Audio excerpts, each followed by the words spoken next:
step into the day with the dawn ringing in my ears. Oh, I tune into my TV show. No better way, I gotta get myself into gear. Let's go. Oh, and I feel good today with my wake up in the morning espresso. I feel good today. It's my feel good breakfast show. Very good morning, you beautiful souls. My name is Graham Richards. You are live with Expresso on this Monday, the 5th of August. Where is this year going? I hope you're feeling the vibe on a Monday morning, feeling inspired, feeling positive. If not, just stick around. We'll get you sorted out. Of course, a massive weekend on the sporting front. Jeremy and I will try and delve into as much of that as possible. How are you feeling about the PSL? A couple of big wins for some of the big guns, a couple of the new teams struggling a little bit. We'll delve into all of that and a bumper weekend of sport this morning. We'll also connect with all of our ladies on a very special time of the year. Of course, we know that Women's Month should be pretty much every day, every month of the entire year, but this is one month where we really do get to connect with you, our female viewers, find out what matters most to you, heap you with praise, and hopefully show you how much we respect and appreciate you. So happy Women's Month as we continue to build towards Women's Day at the end of this week. There is one particular woman who we love on this show, Sis Princess. I like to just stand and listen to you work your magic behind there, and as the machine hisses, I know that the magic is coming. Yes. How was your weekend, yeah? Oh, good, but it was short, but Too good. Short. Yes. Too short, and you've just summed up everyone's pain in Yes. about 3 seconds. So I'm gonna ease my own pain with a cup of Java. Thank you so much, dear. I see something is in the works for the rest of the boys. I'm seeing smiling but faces behind the cameras. I'm smelling beautiful things in the kitchen. Some incredible young men have just stepped in to hopefully light up our lives with some amazing performances. And I'm seeing across the airwaves 2 smiling faces in our beauty room. Good morning, guys. Morning, G-Man. Good to have you on this Monday morning. And a very good morning to you too. We're reporting for duty alongside Uncle Tabsy. Yeah, how's it going, guys? It's a brand new day. It's a brand new week. Welcome to it. It's your Feel Good Breakfast Show. Thanks for choosing to wake up with us this morning. Kate, I see you doing some final touch-ups there to your suit looks. I was debating this with the camera crew and everyone behind the scenes. Yeah. With a look like this. Yeah. Right? Very, very corporate. Blue suit. Yeah. Blue shirt. Do you go 1 button or do you go 2 buttons down? And why? I think you can go 2 buttons down if you're trying to serve like the sauce. Yeah. If you're trying to drip a little bit of sauce, you can do one button down. Is it too early for the drip, guys? Is it too much? Maybe for the drip. Let's keep 1 button down for now, and then halfway into the show you can do like 2 or 3, and then by the time the show ends, you're like, yeah, and you're just like, you know. But let us know at home. And this applies to both ladies and gentlemen, because we both wear formal shirts. Yeah. When you are donning your formal shirt, do you go 1 button down or 2 buttons down as your standard setting? And then maybe later on, when you step into the boardroom, you have to have that 1 button up. Yeah. And then later on in the afternoon, when you want to let the sauce, or is it the sauce? No, it's the sauce drip. Yeah. Then you, I don't know. I've never thought about that. Yeah. But anyway, listen. Our good morning post this morning on our Expresso Morning Show, SABC3 Facebook page, of course, always so good. We want to know this from you, whether in your office, and this is in particular to the ladies, whether in your office you have a very strong sisterhood bond with your colleagues, or is it a case of every woman for themselves? We're looking, of course, in lieu of Women's Month that we are celebrating during the month of August. So let us know, is it sisterhood or every woman Each for woman themselves? for themselves, basically. All right. So let's take a look at the weather, shall we? But let's take a look at the weather. We start off in Johannesburg, mainly sunny conditions with a light northwesterly wind. Clear skies are expected for the duration of the day. Humidity will remain low and temperatures fluctuate throughout the day. If you're out in Durban, intervals of sunshine and patchy clouds with pleasant temperatures. Cloud cover increases towards the evening as temperatures become mild. A northeasterly breeze is expected. You can expect that out in Durban. Port Elizabeth, mainly sunny conditions with a southwesterly wind throughout the day. Cloud cover increases towards the evening as humidity slowly decreases and a warm sunset is still expected. In the mother city, it's rainy today, cloudy conditions with a couple of showers and a strong northwesterly wind. Towards the evening, cloud cover slightly decreases and occasional rain and drizzle are expected, so please be prepared for rain and windy conditions, and on that note, take it easy on the roads as well. Absolutely. If you are in the mother city, and that's what your weather's looking like today. Absolutely. So this would actually work for Joburg.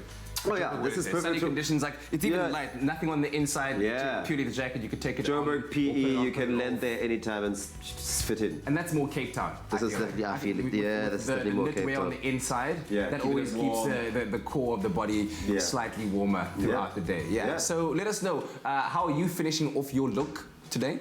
Share that Show with us. us. I'm really keen to know what people's standard setting is with the button thing. Yeah. Is it 1 or 2? Because for some people, especially if you're going to be stepping into an office environment, 2 buttons might be a little bit too much. Too casual. Sometimes 2 buttons might be too casual, depending on the space you work in. So the level of corporate and seriousness of the space. Like if you worked for a bank, like you look like you're like an investment banker type today. I think the 1 button is fine. But this is the question now, because Carl was saying, this is Carl's one of our camera guys, saying that 2 buttons is for the club. So I'm like, oh, okay. Okay. So if I was an investment banker and I just pop 1 more, wouldn't that make me look like a more of a risk-taking investment banker? So thus bigger risks and bigger rewards. Do you know what I'm trying to say? Just correlating that. Every button down is a bigger risk. That's bigger rewards. I think so. Every button down is definitely a bigger risk to losing your job if you're an investment banker. The more buttons you go down, the more likely you are to lose your job. I'm just saying, you know, you're taking risks here. All right, Tupsy. All right, fun police. Just let's keep it there, and then 5:30 we go there. Okay, Maybe by 8 remove. 6:30 or 7:30? 7:30 remove. 7:30. And then 8:30. I need 9. Hooray! Hey, it's going to be that kind of morning. Thanks for joining us at the start of a brand new week. And that right there is why none of us are investment bankers, but you can get is too much sauce, a little too much for this time of the morning. How many buttons? You'll dress them up, dress them down. The choice is yours. We love it. So, and we always like to start our day, set our course for something positive. We've been focusing on a lot of international kind of speakers, some incredible women in the international entertainment sphere. We've heard words from Ellen, from Oprah. So we thought we'd bring it back home to someone we've hosted on the show a number of times. She is a powerhouse actress, businesswoman, an incredible mother, but she's also just one of these wonderful human beings who, despite achieving incredible fame here in South Africa, has remained so grounded and humbled. I think she probably hit it big on Generations. You know that I'm talking about Connie Ferguson, currently on Motswana at the moment, but she has got this most amazing body of work, but still remained grounded through that entirely. And she had this to say: realize your beauty from the soul and never let anyone take that away from you. Be true to yourself. You are not alone. Be strong and continue fighting. As we celebrate, commemorate what this month, Women's Month, is really all about. That really does hit home. Hopefully it strikes a chord with you and has inspired you to look at your day, your life, and yourself just a little bit differently today. On that very positive note, let's see if we've got enough in the tank to broach those international headlines. A very good morning to you, and here are your headlines this morning. A spokesperson for the city of Tshwane said yesterday all services in the city would be restored by today following a week of chaos in the capital. Now, the city of Cape Town has committed to protecting the mother city's biodiversity and has approved a biodiversity strategy and action plan, which heralds a critical milestone in the protection of biodiversity. Now, 2 South African pilots behind a project that saw teenage students fly a homemade aircraft across Africa died in a plane crash in West Tanzania on Saturday. The deceased were in a support plane following the teenagers. Less than 24 hours before a mass shooting in Dayton, Ohio, which claimed 9 lives, and less than a week after a teenage gunman killed 3 people at a California food festival, a shooting at a supermarket in El Paso, Texas yesterday left 20 people dead and 26 wounded. And finally, South Africa's former public protector and current law professor at Stellenbosch University, Thuli Madonsela, yesterday joined a team of climbers waved off for the grueling Trek for Mandela expedition up Mount Kilimanjaro to raise funds for sanitary towels for schoolgirls. Now, they are aiming to summit on Friday in honor of Women's Day, and Madonsela has always been in the fortunate position to keep putting one foot in front of the other to summit life's mountain successfully. This time, the real McCoy awaits her as she faces Africa's greatest equalizer, Mount Kilimanjaro. The climb is a partnership with the Nelson Mandela Foundation and the Imbumba Foundation, and climbers range from media personalities to corporate executives, and we wish them all well on this wonderful expedition. Well, that's it for a look at the headlines this morning. We'll have fuller bulletins at the top of the hour right now. Let's take a look at what's happening in the world of sport.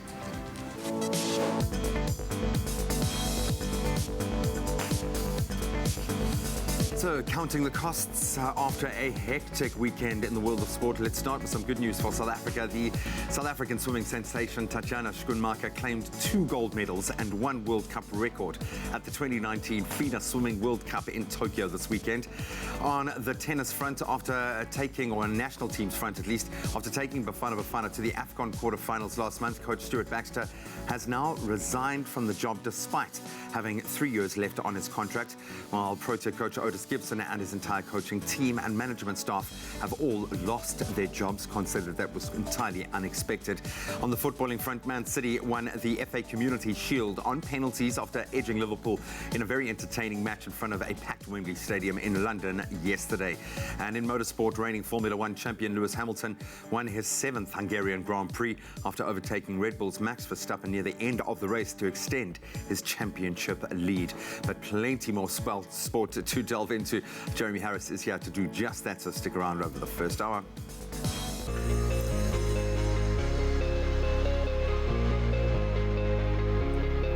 Thank you very much, G-Man. Let's take a first look at a more comprehensive look at your weather. But first, we look at your sunrise pictures that you have sent through. Vilma Liederman sent us her sunrise from Iserfontein out in Western Cape, where cloudy conditions can be expected with a couple of showers in places, reaching a maximum of 15 degrees today. Soli Silepe sent us a sunrise picture from Tabachweu in Mpumalanga, where partly sunny conditions can be expected with warm temperatures reaching a maximum of 27 degrees. Thank you so much for those beautiful pictures. And now let's take a look at those temperatures across the country. We start off in Polokwane with plenty of sunshine expected, a low of 10 reaching a high of 27 degrees today. Highest temperatures in the country for Mbombela, 16 as your low and your high is 35. Pretoria, 11 and 26. Johannesburg, 10 reaching a high of 24. Mahikeng, 9 reaching a max of 28. Klerksdorp, 7 is your low and you'll reach a high of 26. A cold start to the morning for Kimberley, that's 1 as your low and your high 26 degrees. The lowest temperatures in the country today, that's Bloemfontein, 0 and 25. Richards Bay, 18 and 28. High humidity expected for Pietermaritzburg today, 9 and a high of 27. Durban, 18 and 23.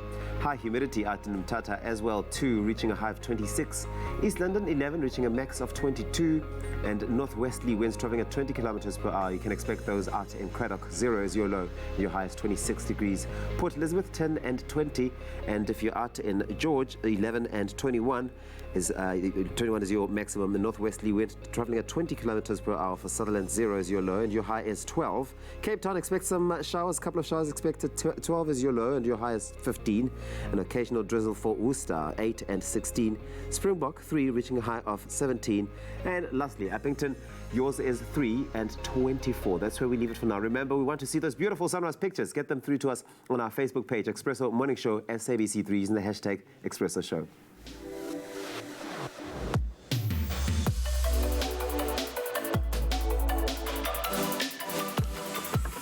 Love that song. Are you feeling the vibe, dude? Yeah, What I'm in I'm it. saying, I'm in it. bro, is What? you're not an investment banker. Okay? So what? It's And like- it's now Is it okay? almost it's like 6:10 in the morning. So I don't know if it's late enough, but just do it, man. It's too Just early. Free It's too yourself, early. man. People are still having their first cups of coffee. You know when people are Can't like, be talking a second button. they just, oh man.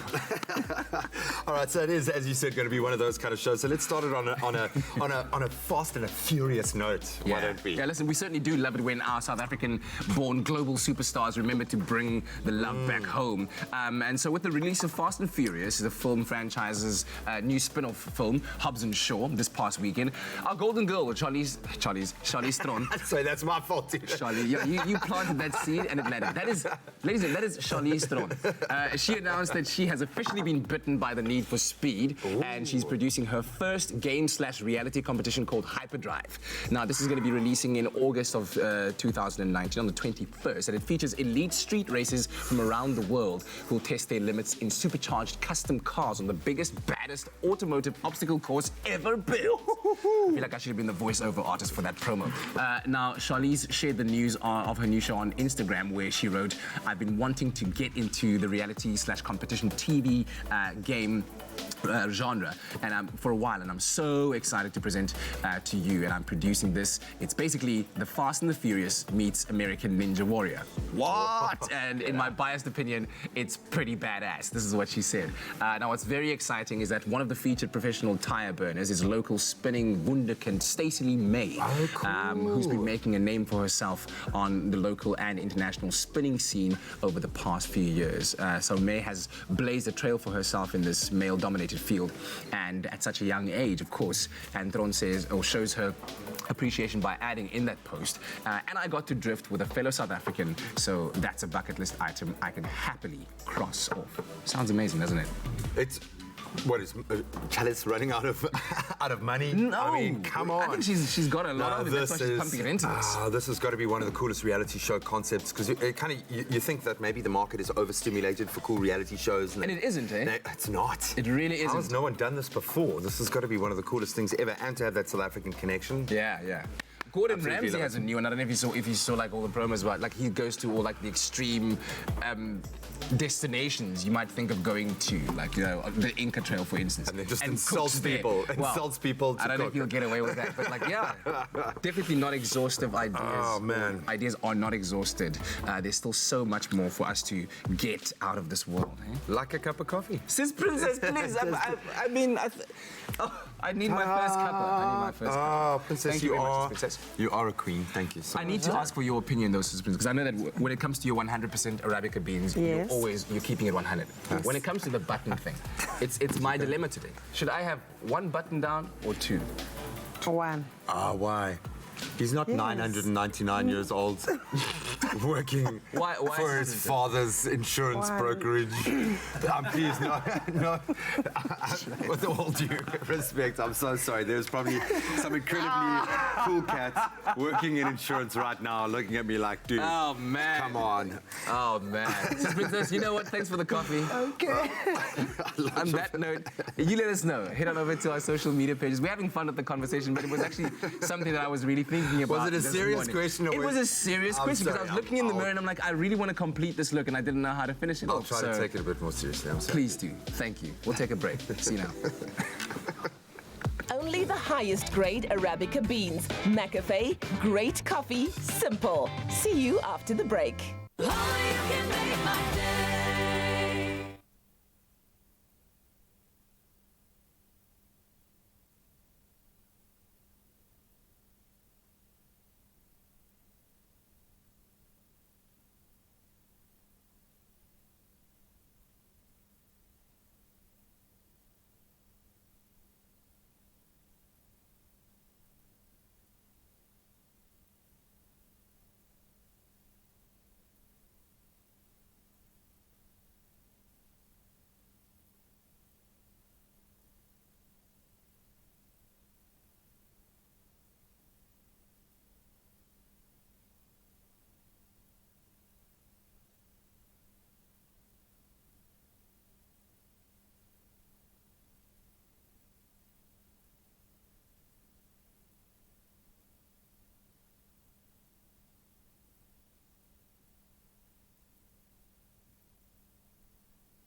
feel good breakfast show. Welcome back. You're live with Expresso. Thank you so much for tuning in. I'm going to try to speak as quickly as I possibly can so we can get through as many sporting highlights as possible this morning. What a weekend. Let's start in the pool, Mr. Jeremy Harris. Hello there. Because it's not swimming weather here, but clearly for some South Africans, they are enjoying their time in the pool. Tatjana Schoenmaker, she not only got 2 golds, but also broke a FINA world record in the process. What is it? Something in the water? It might be something in the water. And I mean, I think a new star is born. I mean, we've seen her sort of be there or thereabouts, but now she's not thereabouts anymore. She's at the front of the I was talking about pile. it in the Universiade. I talk about it, lightly because I know nothing about university sports, but this is clearly a breeding ground where we are now starting to see athletes like we've seen in rugby, a little bit in football, possibly in hockey, but that's where we need to tap into that level. Incredible. I'll give you her record-breaking time of 2 minutes, 22.35, just 0.52 ahead of Victoria Gunes, a record time. But awesome Good stuff. performance. I don't think people walk that fast in some I was parts of trying the to world. put it into context, and it's in one of the most hotly contested events as well. So watch this young lady fly. Absolutely awesome stuff. And also then getting the golds in the 100-meter breaststroke as well against a very, very, very strong field. So congratulations, Tatjana. We look forward to... Love the reaction when she touched the wall, turned around and realised the world record was broken, yeah. Great reaction. Awesome stuff, man. And we will claim it as our own because that's what we do as South Africans. We live vicariously through our superstar athletes. Let's talk about Currie Cup round 4 action. The Currie Cup, it's been intense. We know that it was going to be different. Obviously, in a World Cup year, everything has been condensed. You, I must say, did call it. And maybe your team of the moment is going to take it this year. The Griquas seem incredibly strong.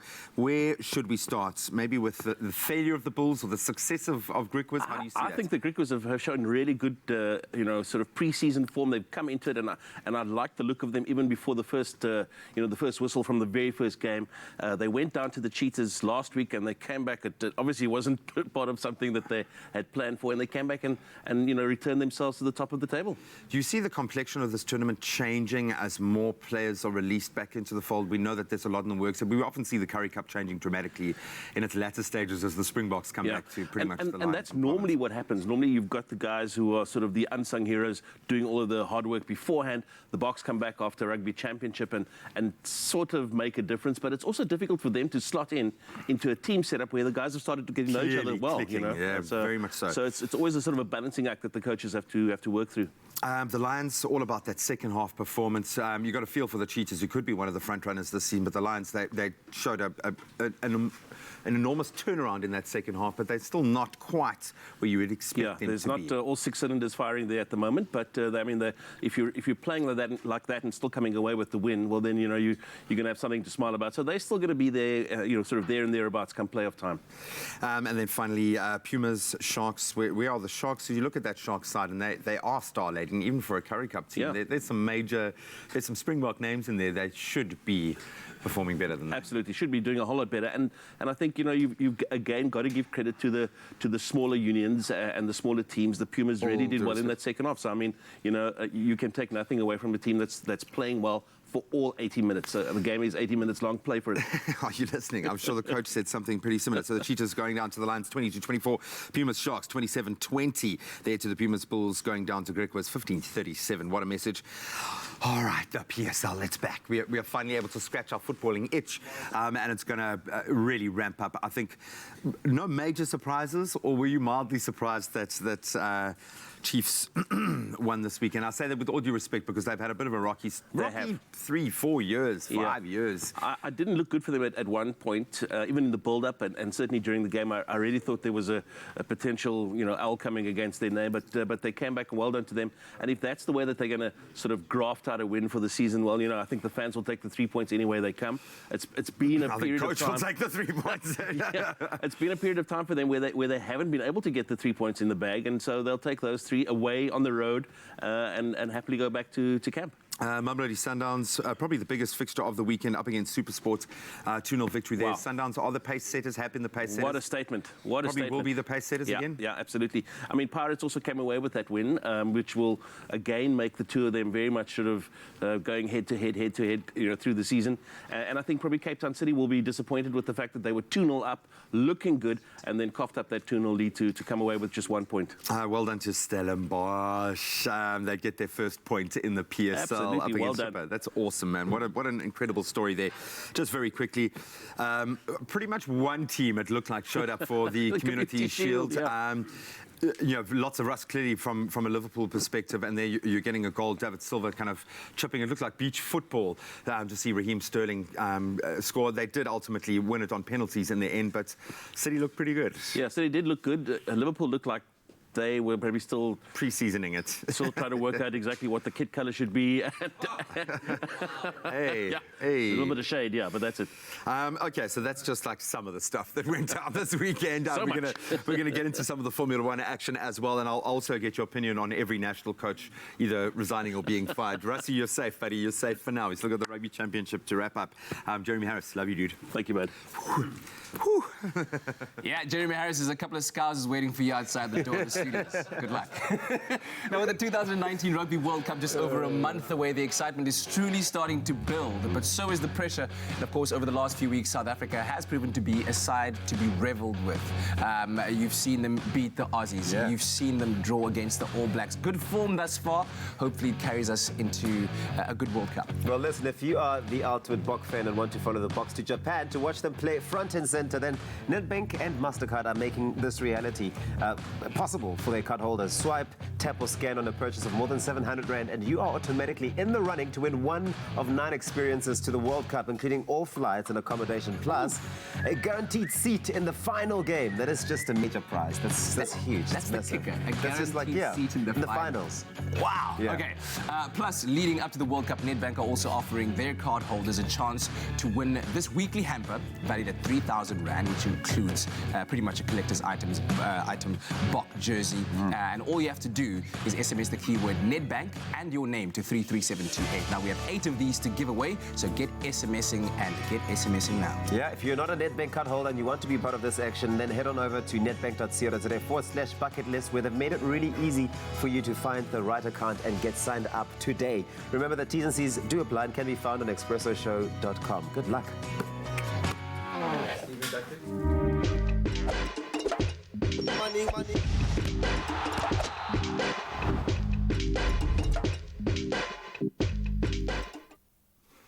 All right, so if you're a Ferrari fan, you would have felt like someone's got a chokehold around you right now. It is Lewis Hamilton. He's done it again, an incredible win at the Hungarian Grand Prix. I know you're excited about it. Yeah.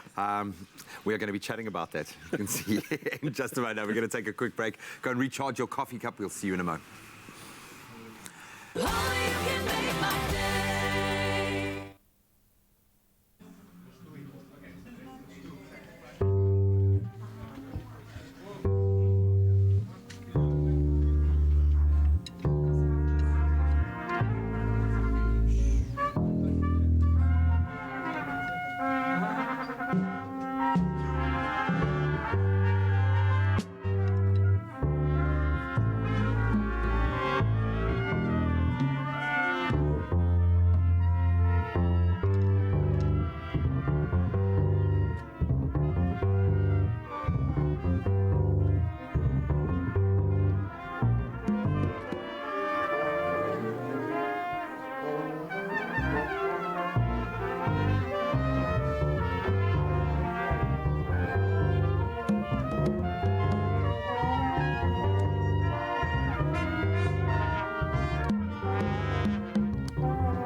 It's my feel-good breakfast show.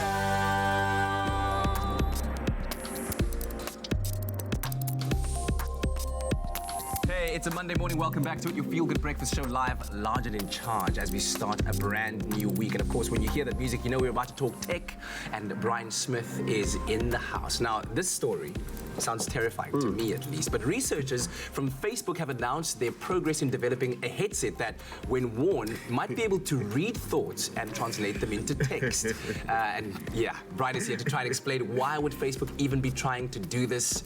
I thought Libra would be where they'd stop for now, for this year at least, but here we are. We've already given and lost so much data and information and details, personal information to Facebook, but it's funny that they would want to do that. But let's start off right at the beginning. Why would they be interested in this sort of technology? How would it work? It feels like the final frontier for Facebook. Now, first they have your images and text, and now they want your thoughts. Yeah. However, it's actually a really interesting thing to consider. So Facebook has something that they call their research lab, and it's interesting in that they try to commit a lot of their technology and in-house resources to tackle global problems. And this is a particularly fascinating endeavor. So what we have up until the moment is essentially brain-machine interfaces that can loosely translate thought into text. You might remember, for example, Stephen Hawking, the famous astrophysicist, used a very similar system that also used facial movement. Facebook now is essentially trying to treat people with disabilities or perhaps people with speech complications with a headset that doesn't rely on an invasive procedure to be able to translate text or thought into text. And this is a really interesting endeavor that might work with their services or might just purely work in a research setting. Yeah. What's been revealed about it so far? And I mean, as you've described it, the use sounds very helpful, very useful, especially for the people in dire need of this kind of technology. But do you foresee it going any further? It developing perhaps a commercial use where, you know, now instead of texting your friends anymore, you can just have to think about it, and there it is. Text is off. Where do you see it going, and how much has been revealed? Precisely. So if you consider, it has a lot of different applications, specifically if you consider the realm of augmented or virtual reality as well, and gaming and video, which Facebook up until now has been heavily involved in.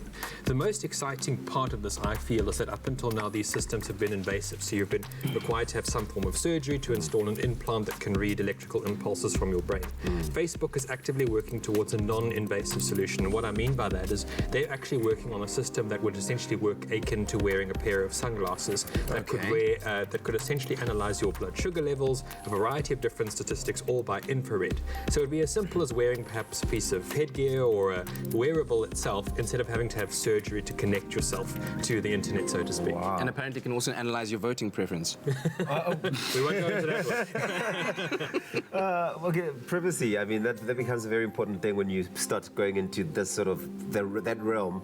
What does it mean for our privacy? When can we expect to see it in real life anytime soon? So precisely, perhaps all your thoughts aren't necessarily all the things you want to share all the time. What's pretty interesting, of course, is that being a wearable, this would be essentially something that you can take on and off, so you wouldn't necessarily be connected all the time. In terms of something that you would want to use to connect to the internet, or when you'd be able to use it, Facebook is actively trialing the system now. It doesn't have, well, it has a long way to go in the sense that it can only convert thought into text with about 61% accuracy. So it's not quite at the level of commercial availability yet, but it's the kind of system that we might see in commonplace about 10 years from now. Oh, wow. 10 years from now. That's not a long time. 10 years is not a long We time. don't have time to prepare. 10 years from now, your would-be partner only needs to ask you, so what's our relationship status? You'll think it, and they'll hear know. it. They'll know. Brian, thanks, man. You're a rock star. Thanks, Thank Mark. you so much. Well, our big thanks, of course, to Brian, and of course, be sure to let us know what exciting news from the world of technology has caught your attention. And if you'd like to find out more and read up more, go to bandwidthblog.com. just put that puppy on like airplane mode the whole time.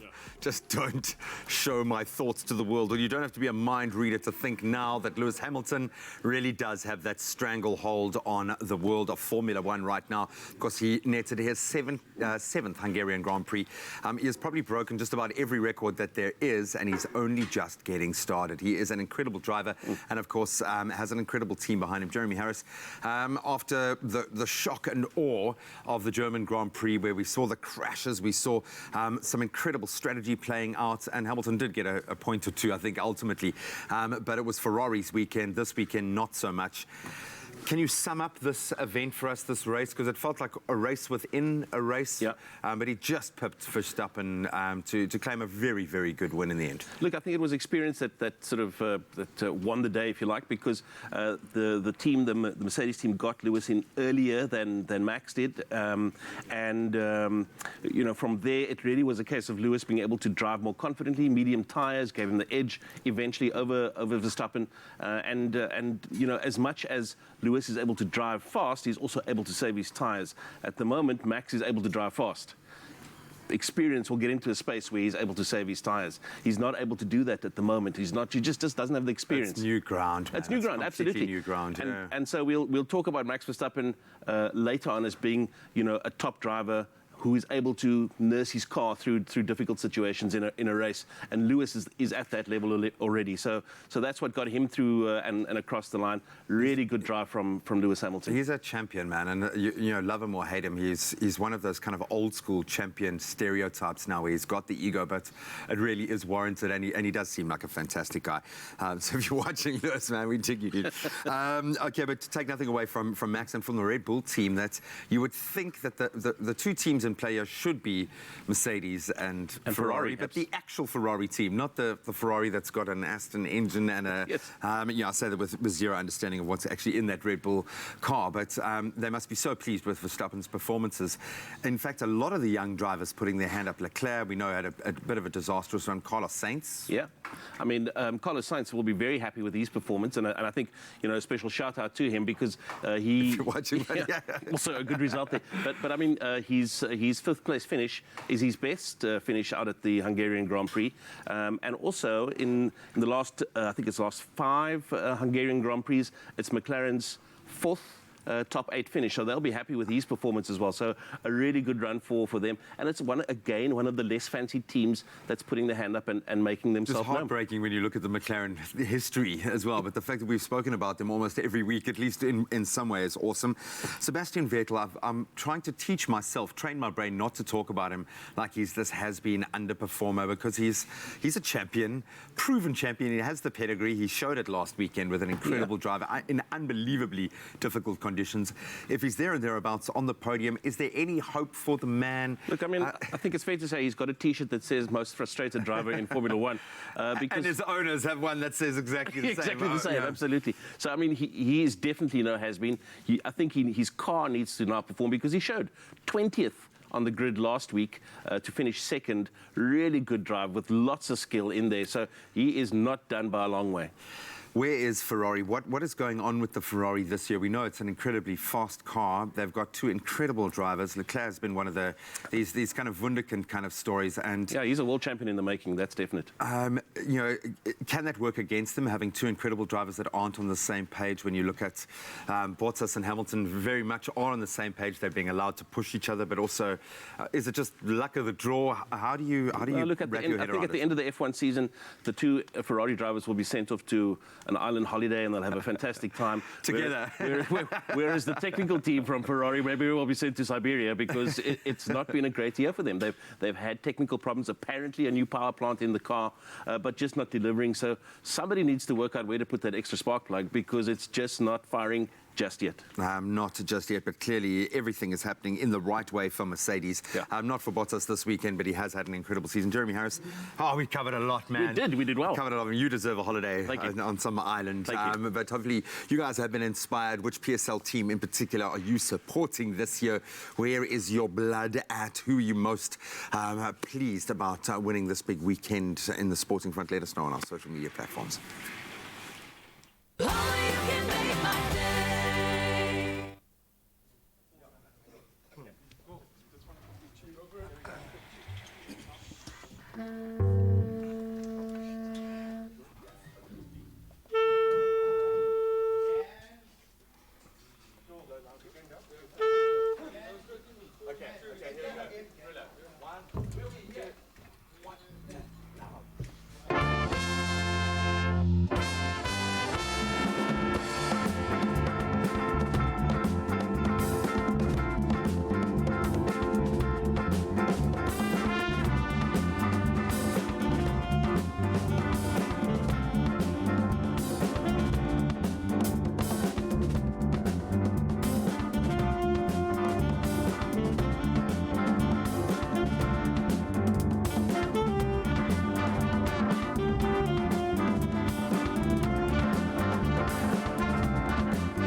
It's my feel-good breakfast show.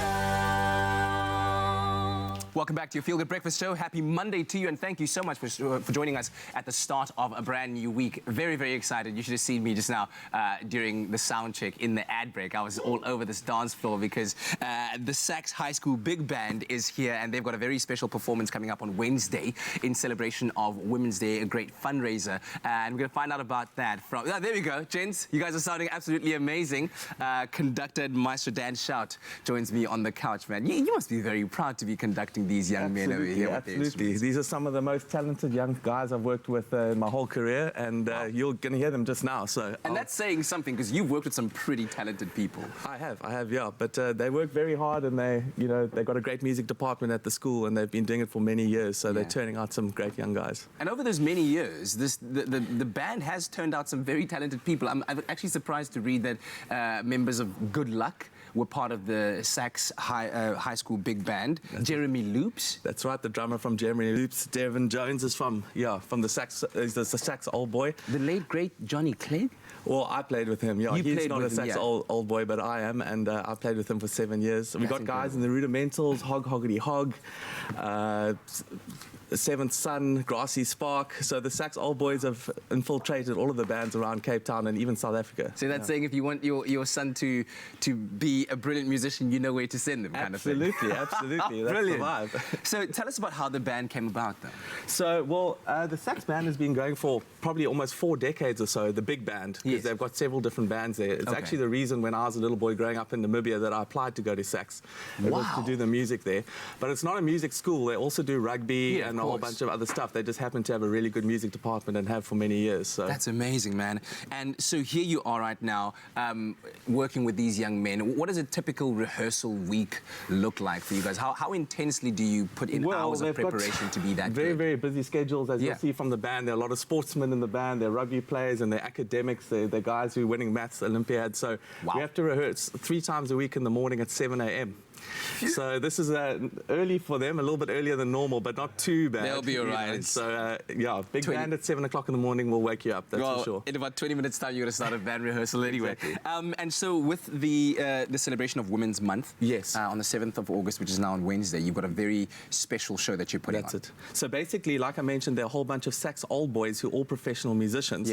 And 3 years ago, we decided to all get together to perform in the Sax Old Boys Big Band or the Sax Alumni Big Band as a fundraiser to create a music scholarship at the school. And it being a boys' school, it's very important to us that we celebrate Women's Day. We've all got wives and daughters and moms, and Sax, a boys' school, wouldn't actually be as good as it is without the women in our lives. So for us, it's very important to champion women. And that's why we're going to be doing that on Wednesday at the Sax School Hall. And we're doing music from all the superwomen, like I mentioned. So Aretha Franklin, Brenda Fassie, Miriam Makeba, Tina Turner, Diana Ross, you name it, Shania Twain. So it's a big band, but playing pop music and all for a good cause. Yeah, and for a great cause. I mean, you're creating a scholarship and creating an opportunity for a young man to come into the school. Or hopefully many, many young men over the years to do that. Why is that so important to the legacy that is, I guess, the Sax Old Boys? Well, I think it's important to stay ahead of the curve in South Africa. This is a new country. We want to be the best school for South Africa, not the best school in South Africa. So for us, it's important that we create diversity going forward. We want to do it in a genuine and organic way. And music is where you get some of the most talented youngsters in South Africa. I mean, you've seen the talent on the show, for example, day in and day out. So we want to be part of helping that and nurturing that. Yeah. What does the future hold for the Sax High School Big Band? Are we expecting like an album to drop sometime soon? Well, we actually do have an album recording on the cards, but they've just come back from the National Arts Festival in Grahamstown, so we performed there. And obviously we're losing a lot of the matrics in about a month because they're going to be going off to do exams, and then we go through a bit of a rebuilding phase. Yeah. But we've had a really busy year doing performances on wine farms and things at the school, and they just did a choral collaboration at City Hall with Rustenburg and Rondebosch boys. So they're busy young guys. We're going to try to see what we can squeeze into the schedule. Yeah. Listen, what a privilege it is to have such stunning and remarkable young men here with us this morning. And I hope that you're going to be enjoying every single part of the morning with us, making beautiful music. Dan, thanks so much. Good luck on Wednesday. Tickets are available. Can we buy tickets to the show? On web tickets, they're still the sales are going really well, but we'd like to fill the hall. And again, if you don't know Sax High School, please come. We want people who don't know the school to come. We want to open the doors, and if you don't know the place, come and join us for a great night of music. Excellent stuff. Go and check it out. Web tickets is where you can find those tickets. And of course, this morning we have the Sax High School Big Band in the studio, baby. Yeah. And sounding amazing, judging by the sound check. Incredible young men. One thing that just jarred my mind, there was like a collaboration between Sax and Rondebosch. I didn't know And Rustenburg as well. Such It's crazy incredible. things actually happen in this world. Yeah. So if that sounded a little bit crazy to you, how about this? Back in 2016, one of our friends here on the show, Barber Farron Greening, told us that he'd heard that women find men with walrus moustaches untrustworthy. I don't know if that's true. Our grooming journey, of course, with Beck it's been hilarious. But it's been informative, and it's been proof that your beard can speak volumes about you before you've even opened your mouth. And with that in mind, mastering your look means choosing the right style variants for your beard to keep you looking fresh, modern, feeling fresh and modern too, yeah. confident, and we've got a whole range, as well. So we're going to take you through some of the things that have leapt off the page for us. Yeah, Let's start but with look at the some do's and moustache. don'ts, right? So let's start with the moustache. Don't. Speaking of walrus Don't do moustaches, it. don't do this. Also known as the horseshoe moustache. It's really a style that you want to stay away from. It's old-fashioned, but not in a good way, eh? And I can see why women just don't trust guys with a walrus moustache like this, because you know what I mean. Don't do it. But what you must do is opt for a moustache that could have found a better picture of you. Above the lip, the chevron and the handle bar. These styles are best, and they're gonna not be fading away and out of style, and they're not gonna render you untrustworthy anytime soon. Everyone trusts Tom. Look at he's the guy, man. You know what I mean? Let's take a look at some beards. Let's get into our beard do's and don'ts. So you see the walrus moustache guys are losing it now. Collapsing all over the They're falling up. Let's get into the major don'ts with a beard. Don't grow a long beard unless you're absolutely sure it's what you want and you're prepared to take the necessary steps to maintain it and groom it. A full beard can easily look unkept and has a bad reputation in many corporate environments. Yeah. But if you groom it, you look after it, it can be something truly wonderful. We've seen it on the show. So a major do box here. Grow a long stubble or a short beard, but keep it nice and clean. Still requires certain amounts of maintenance, but it's a lot easier to take care of.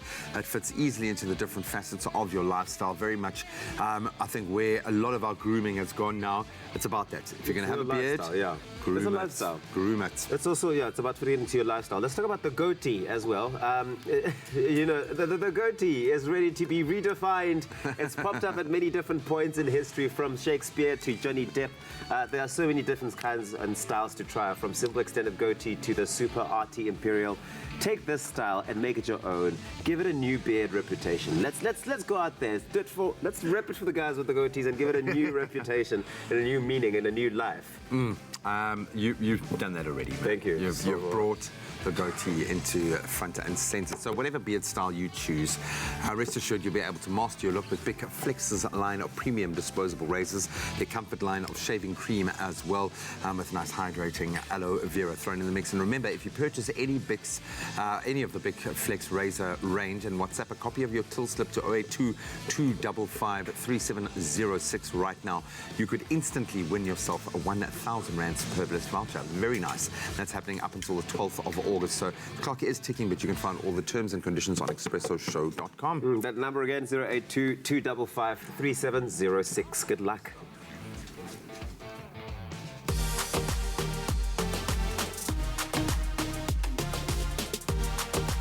Master your look with Big Flex.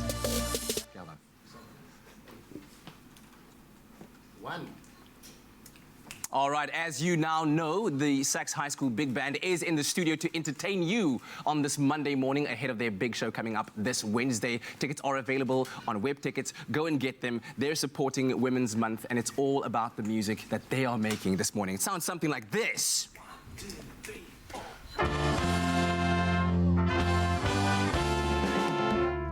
Yeah, baby. Yeah, baby. Yeah, baby. Only you can make my day. Hi, my name is Casabia, and I pretend to be other people for a living. Come find your smooth fame and fortune on Tropica Island of Treasure Carousel. I'm in Aquarius, I love water. I'm excited to be there. I love the ocean, so I'm super stoked. Apparently there's gonna be a lot of bathing costumes and bathing suits and activities and Tropica. I actually stayed in an island for 3 months, and that was super dope. So I'm super stoked to be going to another island. What I'm looking for in the perfect partner is someone who compliments me in every sense of the word. I need someone who's level-headed, patient, witty, strong, physical. Are you the one? To join me on the island, all you have to do is buy a bottle of Tropica, follow the entry details, upload a video of yourself telling me why you'd be my ideal partner. Upload it on social media, Instagram, Twitter, and Facebook. Hashtag TIOT9. And you could join me in paradise and find smooth fame and fortune.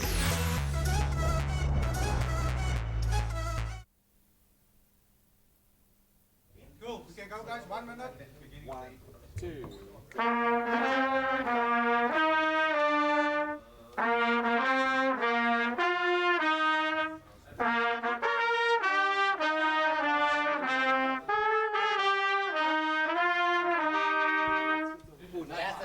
Cool. Can we do a round of the song quickly? Yes. Cool. Here we go. Okay, go relax with everything. Okay, here we go. 1, 2, 3.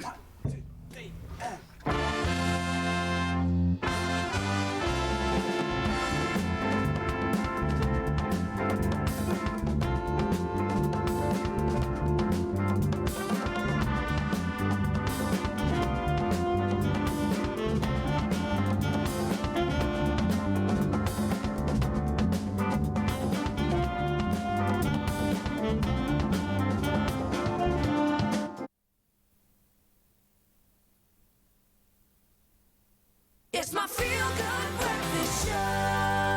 Happy birthday, a very happy birthday to you. Yes, it is your feel-good breakfast show. Welcome back to it. At this time of the morning, you know exactly what it means when you hear this tune. It's time for us to celebrate your birthdays. If it's your birthday and let someone loves you out there, hopefully. So much so More that they than want just to. someone. A lot of people love you. But so much so that they've sent in your pictures and wished you well. This is the time you could be hearing your name on the television. Remember, you can be like all these people sending your birthday wishes to birthdays@kadova.tv. Who have we got, G-Man? Completely. We've got a nice long list to delve into this morning. Let's kick it off with Courtney. A blessed day to sister Courtney on her birthday today. May God keep showering you with loads of good things and many, many more years to come. Keep shining bright. Much love for you. And remember, we'll always love you. Happy birthday, Courtney. Happy birthday. And then this one we're going to enjoy. Wil net graag vir my dogter Jeanette baie geluk wens met haar verjaarsdag en sy hoop jy het 'n wonderlike dag en word lekker bederf met baie liefde van ma, jou boeties en sussie en almal hier in Benoni. Lief jou baie, Benoni. Oh, Afrikaanse stunning. No, that's That's really good. I feel like That's I really need a symbol impressive. after That's that, really guys. After impressive. that was the worst Afrikaans I'm sure you've ever heard. But happy birthday, Jeanette, man. We love you. Oh, man. Okay, well, 2 years ago, by this time of the year, God sent us, it says here, us, you, and you've been so lovable. You're the cutest, most humble kid that was chosen for us. If we were given 2 impossible wishes regarding you, one would be to keep you this kind and intelligent person that you are, and keep you under our wing, cuddling forever, to make you your own safe world. Happy birthday, Neo. This is with love from your mom and family. Happy birthday, Neo Mbalentle Mokhalabone, who's 22 today. And then, of course, here's Charlene, celebrates her 21st birthday. It's a big one. It says, we wish you a happy 21st birthday with lots of love from your sister, Paulette, mom, dad, Christine, Mr. Malo, Taylene, and Gabriel. Happy birthday, Charlene. Happy 21st. Feeling the love, yeah, party hardy, man. And then Jackie Nicole's birthday is today. Wishing you a happy day, the happiest day of them all, with all God's blessings. That's big happy 24th birthday, Angel. We love you, coming from your entire family and your friends as well. We'll throw it in, and us as well. Then just want to wish our baby Leah Johnson happy birthday on her 7th birthday. We're hoping that we all make your day so special. Lots of love from Natasha and Leslie Johnson. That's mom and dad. You are loved, little one. Here's another one here for Priyan. It says it's our nephew's 10th birthday today. Happy birthday, Priyan. All the best on your special day. Love you lots. This is from your cousin Lanisha and your loving aunt. Happy birthday, Priyan. And then it says here, congratulations on your special day. May every wish and every desire of your heart be fulfilled. This is for Amanda Gekiwe. So go on and blow out your candles and make a wish. Something beautiful and unexpected will be delivered in your heart. Have a beautiful birthday, Mama Prudence. Happy birthday. What a lovely message, man. Beautiful stuff. Then a happy 28th birthday to Sebastian. May the good Lord grant you many, many more years to come from your mother, Sonovia May, Vali May, and Len Roshakia Kok.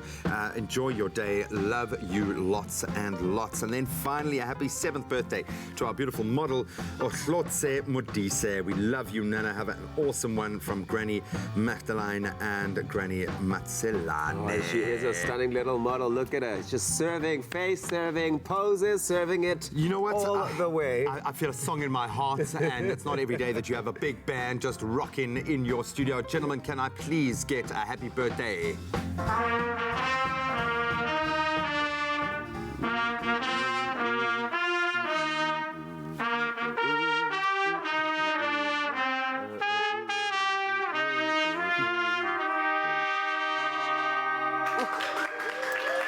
What a beautiful tune to start off the morning there for you. Happy birthday if it is your special day. Here's a look at the headlines this morning. Now, a spokesperson for the city of Tshwane said yesterday all services in the city would be restored by today following a week of chaos in the capital. The city had doubled up on support to have the capital cleaned up after bus and truck drivers embarked on a strike last week, demanding an 18% salary increase. The city committed to no longer paying its senior executives an 18% salary increase until it had gone through a benchmarking exercise. Now, the city of Cape Town has committed to protecting the mother city's biodiversity. The city council has approved a biodiversity strategy and action plan, which heralds a critical milestone in the protection of biodiversity. Mayor Dan Plato said Cape Town's biodiversity was irreplaceable and of international importance. He said the city was aware of the threat facing the abundant plant kingdoms and was working with partners Cape Nature and Sandparks to mitigate these risks. Now, 2 South African pilots behind a project that saw teenage students fly a homemade aircraft across Africa died in a plane crash in West Tanzania on Saturday. Des Werner and Werner Frohnman were in a support plane following the teenagers who had just flown a 4-seater Sling 4 plane from Cape Town to Cairo. The teenagers built the aircraft in 3 weeks and obtained pilot's licenses to share flying duties to cover the 12,000 kilometers. The young pilot's goal was to give motivational talks to other teenagers along the way. Now, less than 24 hours before a mass shooting in Dayton, Ohio, which claimed 9 lives, and less than a week after a teenage gunman killed 3 people at a California food festival, a shooting at a supermarket in El Paso, Texas, yesterday left 20 people dead and 26 wounded. The El Paso massacre is being investigated as domestic terrorism.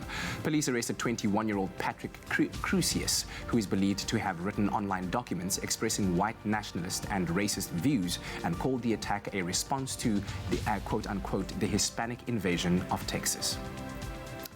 And finally taking a look at this story in true comic book Iron Man style. A French inventor yesterday made a first ever successful English Channel crossing between Calais and Dover on a jet-powered flyboard. 40-year-old Frankie Zapata completed the 35.4-kilometer journey in only 22 minutes. Zapata told crowds in Dover that he had reached speeds of up to 170 kilometers per hour during the flight. Now, he received widespread attention during the annual Bastille Day parade in Paris last month, when he took part in a military parade on his futuristic flyboard. France's military has sought to develop the technology for itself and recently gave Zapata's company a $1.4 million grant. The Minister of Defense said the flyboard could serve several purposes, for example, as a flying logistical platform or indeed double up as an assault platform. Well, on that note, that's where we leave the headlines and take a look at the sports with Graham.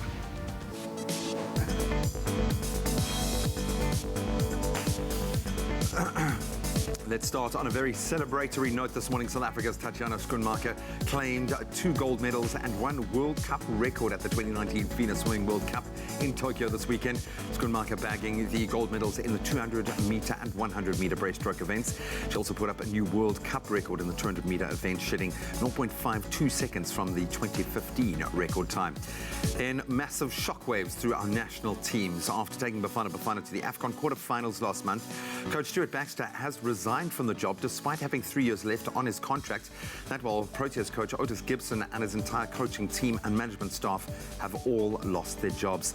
The decision to sack Gibson follows the disastrous South African Cricket World Cup campaign last month. And in a press conference on Friday, Stuart Baxter said he felt compelled to move on from Bafana as this was his second coaching spell with the team. And staying with football news, but a little further afield, Man City won the FA Community Shield on penalties. That was after edging out Liverpool in a pretty entertaining match in front of a packed Wembley Stadium in London yesterday. The much-anticipated meeting between the top 2 English Premier League teams from last season did not disappoint. The City goalkeeper Claudio Bravo saving Giorgio Wijnaldum's penalty before Gabriel Jesus scored the winning kick, making it 4-5. The Premier League, of course, kicks off properly this weekend, where both teams will once again be in action. Then on the motorsport front, reigning Formula One world champion Lewis Hamilton won his 7th Hungarian Grand Prix after overtaking Red Bull's Max Verstappen near the end of the race to extend his championship lead. Verstappen, who started on pole, led for most of the race before his tyres eventually gave out, but a gamble by Mercedes to make an extra pit stop gave Hamilton much faster tyres for the closing stages, and that, coupled with his driving ability, saw him take his 10 wins, or his tally to 10 wins, now behind 7-time Formula One world champion, the greatest ever, I think, Michael Schumacher, whose record was 91. And that's where we leave our sport for now.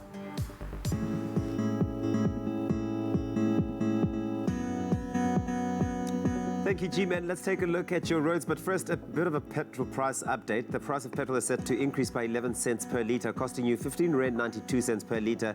Diesel is set to decrease by 14 cents per litre, costing you now 14.33 per litre. Now, this is due to 2 factors: the falling price of oil by tensions in the Middle East, as well as the strong performance of the rand against the dollar.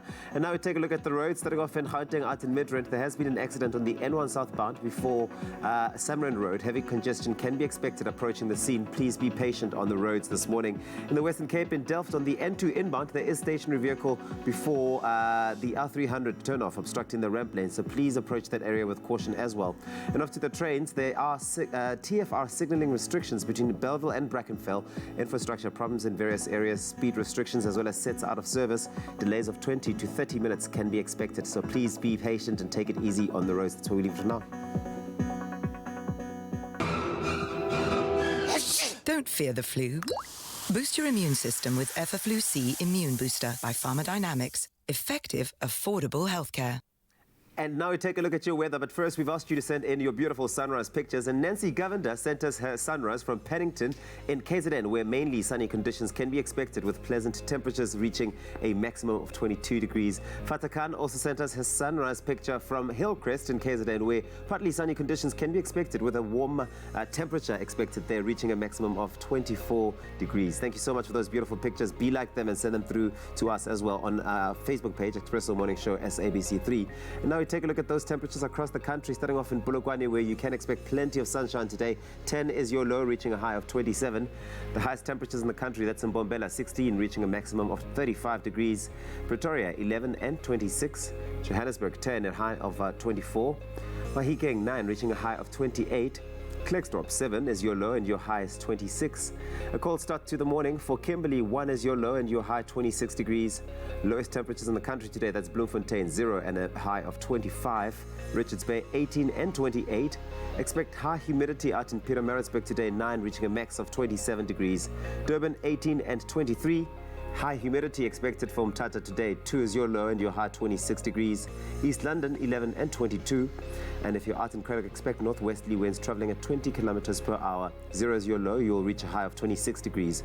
Port Elizabeth, 10, reaching a high of 20. George, 11 and 21. If you're out in Sutherland, expect northwesterly winds traveling at 20 kilometers per hour, a low of 0 today, and your high is 12 degrees.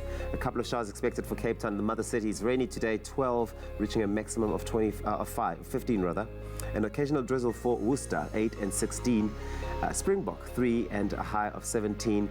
And Uppington, lastly, coming through with a low of 3, reaching a maximum of 24 degrees. That's where we leave it for now. The next report will be in just over half an hour. Remember, we want to see those sunrise pictures. Send them through to us using the hashtag Expresso Show. Well, thanks for that weather update, Tabzi. Now, quick question, gentlemen. Hands up if you believe you played the best instrument in the whole big band. I guess everyone feels like they do as well. But hey, listen, whether it's the trumpeters, the saxophonists, or the drummer at the back there that you can't see, when they combine together, they make the most beautiful music. They are the Sax High School Big Band, and they'll be entertaining you on this Monday morning shortly after a break.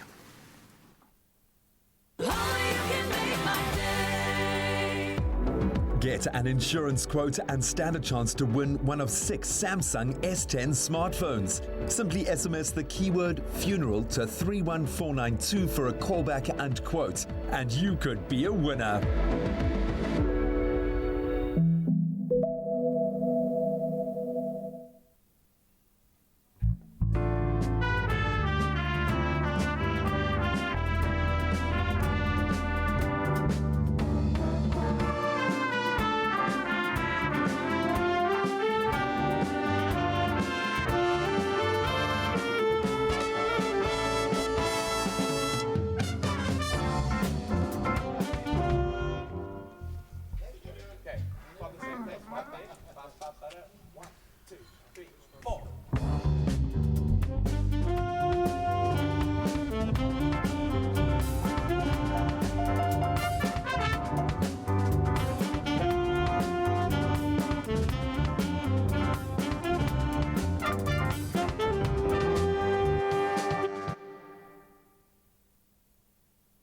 It's my feel-good breakfast show. Welcome back to your Feel Good Breakfast show on this Monday morning, and thanks for joining us at the start of a brand new week and a brand new day as well. Now, here's some inspiration for you. Meet this lady next to me, passionate author Mpho Malchus, who honors all women this Women's Month through launching her brand new book called Survivor, The Make of a Woman, which speaks about the struggles that women endure and overcome. It features inspiring stories from Pakistani activist Malala Yousafzai, Riva Steenkamp's mother June, and a foreword from Professor Thuli Madonsela, and it promises to provide motivation and, of course, the spirit of survival. Mpho joins us this morning to share more with us. Let's give her a warm round of applause, ladies and gentlemen. Welcome. Great to have you here with us, Mpho. It's so wonderful to have you. First of all, congratulations and well done on the launch of this book where you had Wendy Ackerman as a keynote speaker. Here was absolutely fantastic at the event. What was the brainchild behind writing this book? What made you write this, and why launch it during Women's Month? Oh, well, years ago, I was in a relationship that was very abusive. And for me, I watched years later again, after I walked out, after I gained courage to walk out of that relationship, I still watched many women going through same struggles of abuse and many other things, obviously, that I speak about in the book, that as women we go through collectively. And for me, I realized that, you know, most of the time women don't have the courage to speak out or share their stories or their journeys with anybody. They don't have platforms, which is most importantly. And I thought to myself, well, with a gift of writing that I have, I'm sure I can put my piece to the puzzle to try and get the collective of women. We share our stories, we share our journey to try and help other women to navigate life through their struggles and challenges in life. That was the whole idea behind starting, putting together this nice piece of a book, Survivor, The Make of a Woman.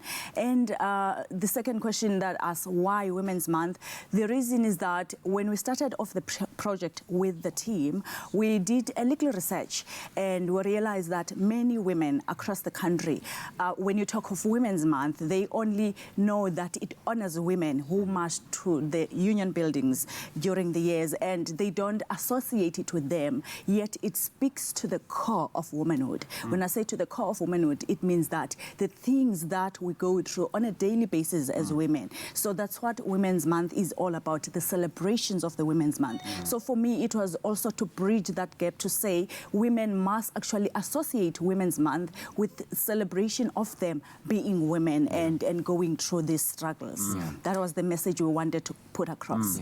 And you were speaking about the power of the collective, and you're credited in creating this book. You have some incredibly powerful women that you've allowed to contribute to this book in the likes of, as I said, Professor Tulima Donsela, Malala Yousafzai, and so on. How did you go about getting these women and deciding on these particular powerful women as contributors to the book? Yeah, that's a big question. Actually, everybody asked me the same question as well at the launch on Saturday. Everybody wants to know, and we need to know. Yeah, the reason behind getting this collective of women was the fact that I watched their journeys.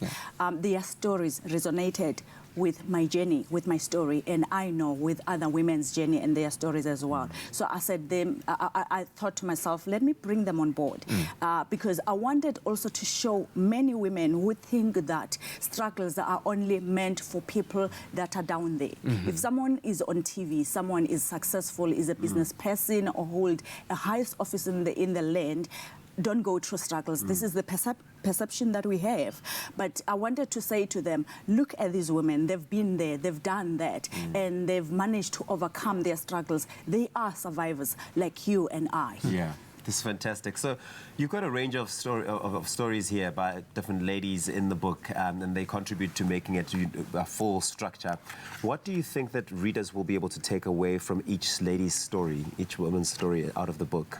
Well, like I said, that each story resonates with every woman because it's not a story of Mpo, it's not a story of June Steenkamp, River's mom. It's not a story of Juliet, but it's a story of every woman. That's what we say when we introduce Survivor. It is a story of every woman. So with all the collective women that put the book together, including the chapters of the book that take us through the tools and to equip women basically of what to do when things come our way, when struggles weigh us down. What do we do? So the stories of women in there are telling them, how did we overcome?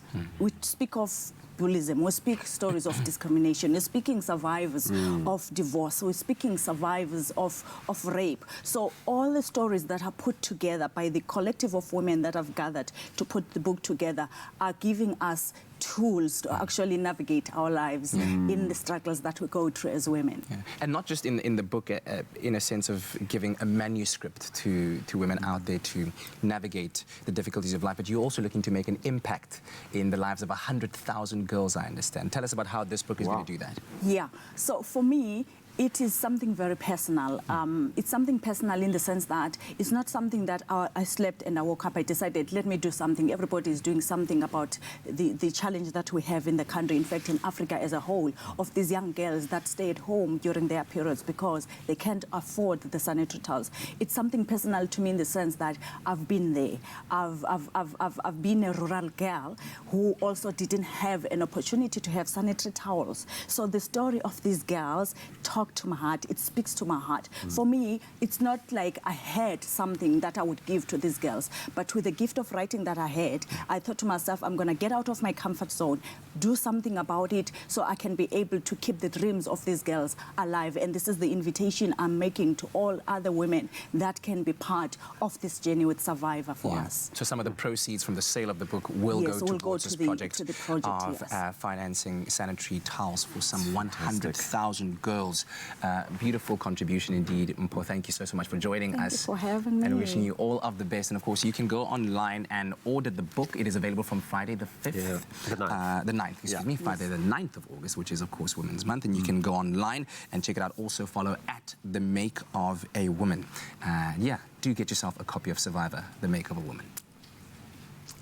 Incredible stuff. I know women like Mpo often don't need the validation. I'll take a moment to just realize how amazing they are. Hopefully she feels incredibly special. Likewise, all of the incredible collaborators as part of this project. So we're going to continue on that inspirational trend right now, focusing on social media and the online world. I think so visual that often assumptions, judgments, comments are made in the blink of an eye, but their negative effects can be devastating and often go unseen by the majority of us. So getting us to stop, look at an image of someone and really think about for just a minute what the triumph of that can be is what we focus on right now. And our Mandela Monday hero has done something exactly along those lines, something nothing short of life-changing, in fact, for those who are in the pictures.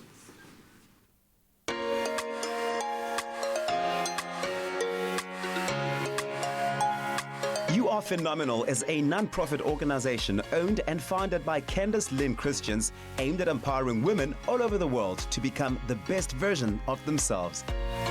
I wanted to create a platform to empower women through mind, body and soul. And by doing so, the aim was to help promote body positivity, to promote self-love and self-acceptance. I realized there was a need for a platform like this because I am actually a blogger. It was a blog that I started about kind of explaining what I'm going through in my life and where I'm at and what I'm struggling with, and kind of sharing it with other women out there in the hopes to inspire them with what I'm going through. And to my surprise, I got a lot of women coming to me and telling me, oh, you inspire me with your stories. I wish I had the guts that you have. And I realized, but wait, there's an opportunity for me to create a platform for other women. So I thought, why not start You Are Phenomenal? Because I think all women are phenomenal. You don't have to be exceptional to be phenomenal. You can just be yourself. It's really amazing being part of this movement. I think that it's a pretty positive message for differently abled people out there.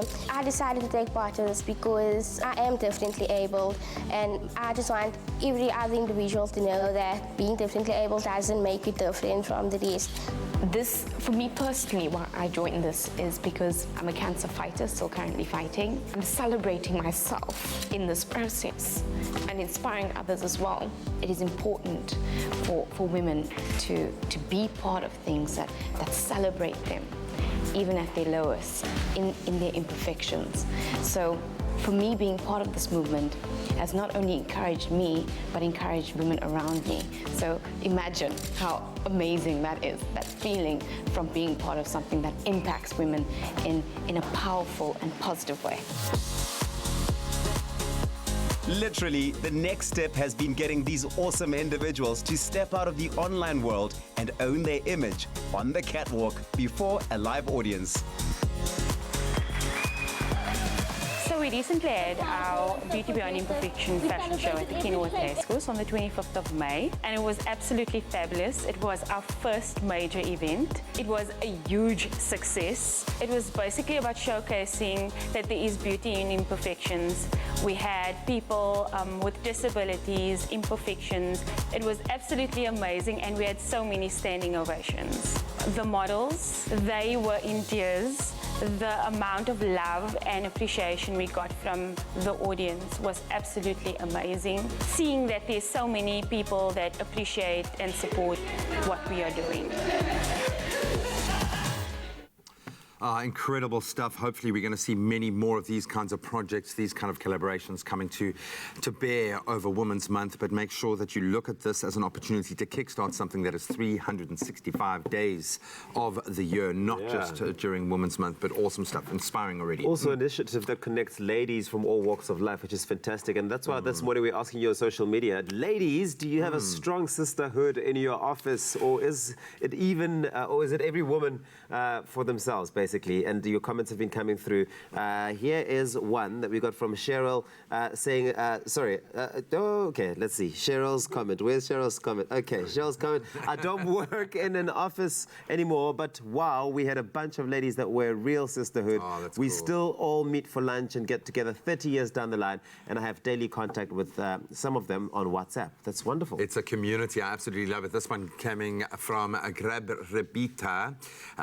Morning Expresso. In my office, we women have a good sisterhood vibe because we have to stick together. You got it. You got to support each other. Yeah. Monique saying definitely a strong sisterhood. Majority of the staff are women. Okay. I love that. So that's nice. And here's one final one. Zanele Nkosi saying, too much gossip in the office. It's all about minding your own business, or else you'll be... I mean, I can't see the comment now. Anyway. But don't get... ultimately, she's saying don't get caught up in unnecessary drama. Yeah. I love it. Well, you can keep sharing those comments, those thoughts with us. What is the vibe like in your office? Is it a sisterhood? Are you supporting each other? Or is it every woman for themselves? You can let us know on all of our social media platforms. At Expresso Show is the handle to use. Well, I can tell you the vibe in our office is absolutely fantastic, thanks to the Sax High School Big Band. And we're about to infuse that into your Monday morning as they give you a reason to, a little bit, huh? Michael Jackson, Thriller. Let's go, gents.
What talent, extraordinary. Thank you very much, gents. What a way to start your Monday morning. If you are looking for tickets to their concert, which is this Wednesday, the 7th of August, visit Web Tickets and search for Sax Big Band. And we have more performances from these young gentlemen coming up a little bit later on. Also, after the break, the culinary hotline bling!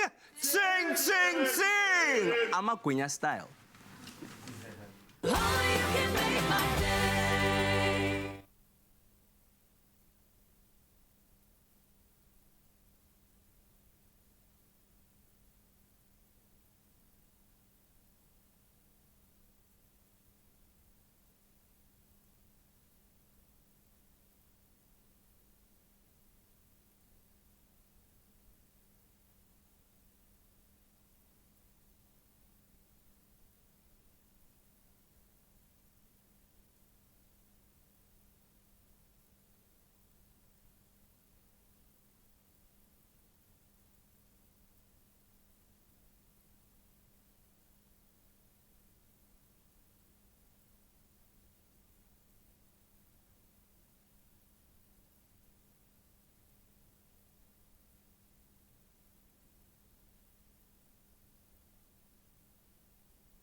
It's my feel-good breakfast show.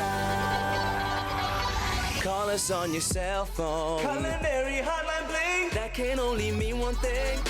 Right now, it is time for the culinary hotline bling. Sing, sing, sing! On your feel-good breakfast show, Expresso. Now listen, we all love traditional South African amagwinya or vetkoek, depending on what you like to call it. We love it with butter, love it with jam, with cheese, but it can be filled with other savory and curried things. You know, you can have your paloni there, you can have your savory mince, biltong, or anything else that would make it taste extra delicious for you. So, to show us how to make the very best of the bestest vetkoek or amagwinya is Mama Miriam Toni. And to make some of the most delicious fillings, of course, that we have to put in there, Angie Gerber in the studio. Ladies, a very good morning and thank you for joining us. Yeah, it's good to be here. This is how I want to start my Monday.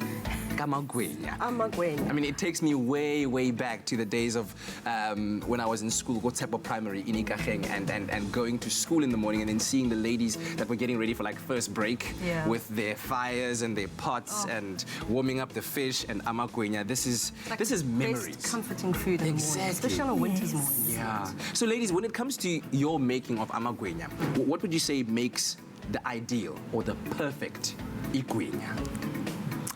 What do you think? I think what makes it, it's that when you knead your dough, yes, you must knead it with love. Okay. And then you do it from your heart, and make sure that it is fluffy. Yes. And then I believe on when I give a person my food, I give it the best. Yes. And yes. I remember the lady who taught me to do my gwinyas, Elaine Flock.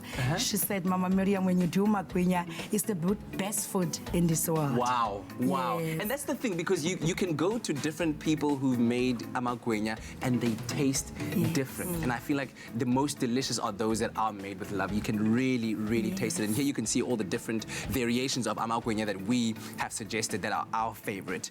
What to you, Angie, makes a perfect igwinya?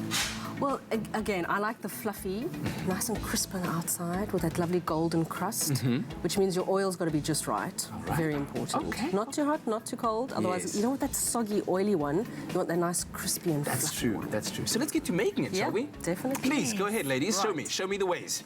Right, Miriam's going to get stuck in because she's the expert on this. So go ahead, Miriam. I'm busy now with my dry ingredients. This is my salt and my sugar. Okay.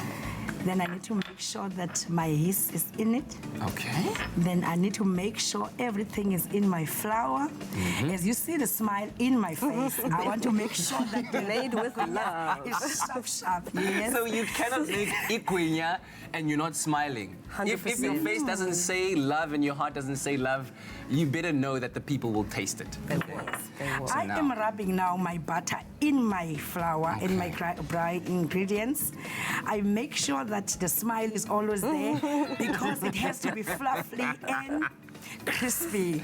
I like that. People, this guinya is going to be the best. I like that the fluffy. It's a combination of fluffy and lovely, Yes, and therefore it is yes. fluffy. I love it. Beautiful And stuff. then, you know, Prof. Elaine Flock used to say that you must focus. We always focus when you do good food for people. Yeah, yeah. Put your love in it. Make sure that the person is going to eat the food, they can feel that comfortable. Yes, and say, enjoy Mama Miriam is making me crazy.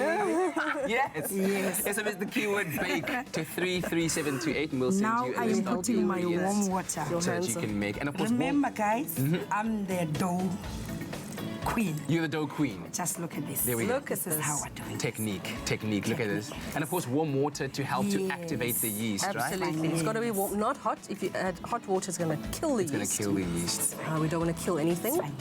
There we go. This is fine. Perfect. All good. So you're going to just, you need to really be patient with it. And as you say, Mama Miriam, you've got to be working with love, with passion throughout. And you see you're adding some extra flour. You see, she's working it. It's kind of one of those doughs that you can feel. Yeah. If you, like I added a little bit too much water. Yeah, because Angie didn't listen. Mama Miriam was saying, Angie, it's fine. Angie's fine. Annie's like, just okay, I'll pour some more. And to make a best guinya, you need to make sure that you knead it around, turn it around, turn your dish a little bit around, with love again, guys, with your smile and a little bit of flour. I love your technique, the way you do it. I think it's brilliant. That's why It's Prof. Elaine exactly Flo right. calls me the dough queen. You are a dough queen. Yes. Look at that. And also, while you're doing that, let's share some tips. One of which is that when you are making your amakwenya dough, right, you've got to make sure that it proves properly, right? So Yes. what does that mean?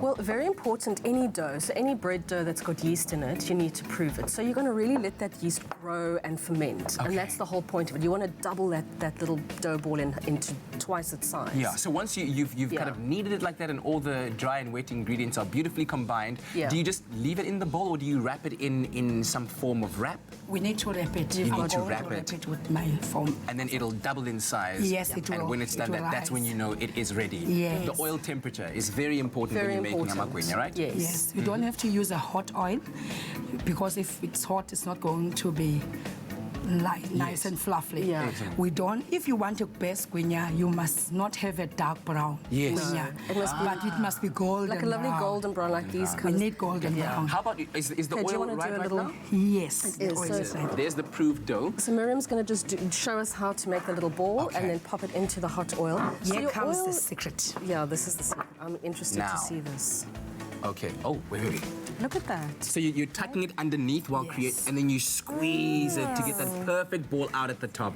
And then, I love it. I've little just learned roll something new. to get some flour Did on you it. learn something I new? did. That Very is a good. beautiful technique. And then Yeah. you pop it in there. And then we put it in. And your oil's at about 160. And you can always test by taking a teeny tiny little bit of dough just to check that, and it should rise to the surface quite quickly. All right, listen, ladies, we're going to make some fresh amakwenya for the crew to enjoy. And as you can see, some fillings are on the way where we show you exactly how to make those. But SMS bake to 33728. We'll send you a link to the recipe and the ingredients list. But on that note, that delicious note, let's quickly take a look at the headlines of the morning. So we delve right in here on the continent, where a spokesperson for the city of Tshwane said yesterday all services in the city would be restored by today following a week of chaos in the capital. Then the city of Cape Town has committed to protecting the mother city's biodiversity and has approved a biodiversity strategy and action plan, which heralds a critical milestone in the protection of biodiversity. Then sadly, 2 South African pilots behind a project that saw teenage students fly a homemade aircraft across Africa have sadly died in a plane crash in West Tanzania over the weekend. The deceased were in a support plane following the teenagers. Then less than 24 hours before a mass shooting in Dayton, Ohio, which claimed 9 lives, and less than a week after a teenage gunman killed 3 people at a California food festival, a shooting at a supermarket in El Paso, Texas yesterday has claimed the lives of 20 people, with a further 26 left wounded. And then finally, on a very positive note, South Africa's former public protector and current law professor at Stellenbosch University, Thuli Madonsela, yesterday joined a team of climbers who waved off for the grueling Trek for Mandela expedition up Mount Kilimanjaro. That, of course, to raise funds for sanitary towels for schoolgirls. They are aiming to summit on Friday in honor of Women's Day. Madonsela says she has always been in the fortunate position to keep putting one foot in front of the other to summit life's mountains successfully. This time, the real McCoy awaits her as she faces faces Africa's great equalizer, Mount Kilimanjaro. The climb is a partnership with the Nelson Mandela Foundation and the Mbumba Foundation. The climbers range from media personalities to corporate executives. Please stay safe. That's a wrap of your news headlines for now. Let's delve into the sport.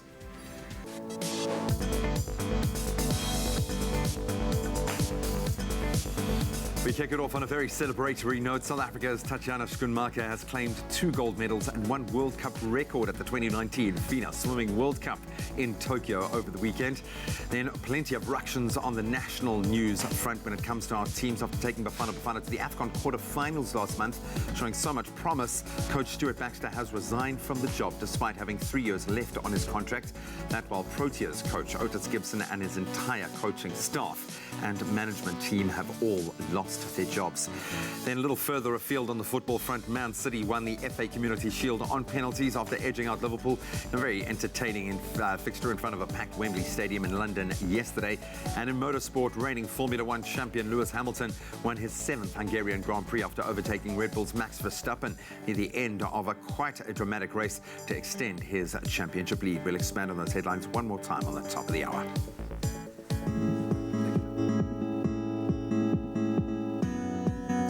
Thank you, G-Man. Let's take a look at your roads, but first a petrol price update. The price of petrol is set to increase by 11 cents per litre, costing you now 15.92 cents per litre. Diesel is set to decrease by 14 cents per litre, costing you 14.33 cents per litre.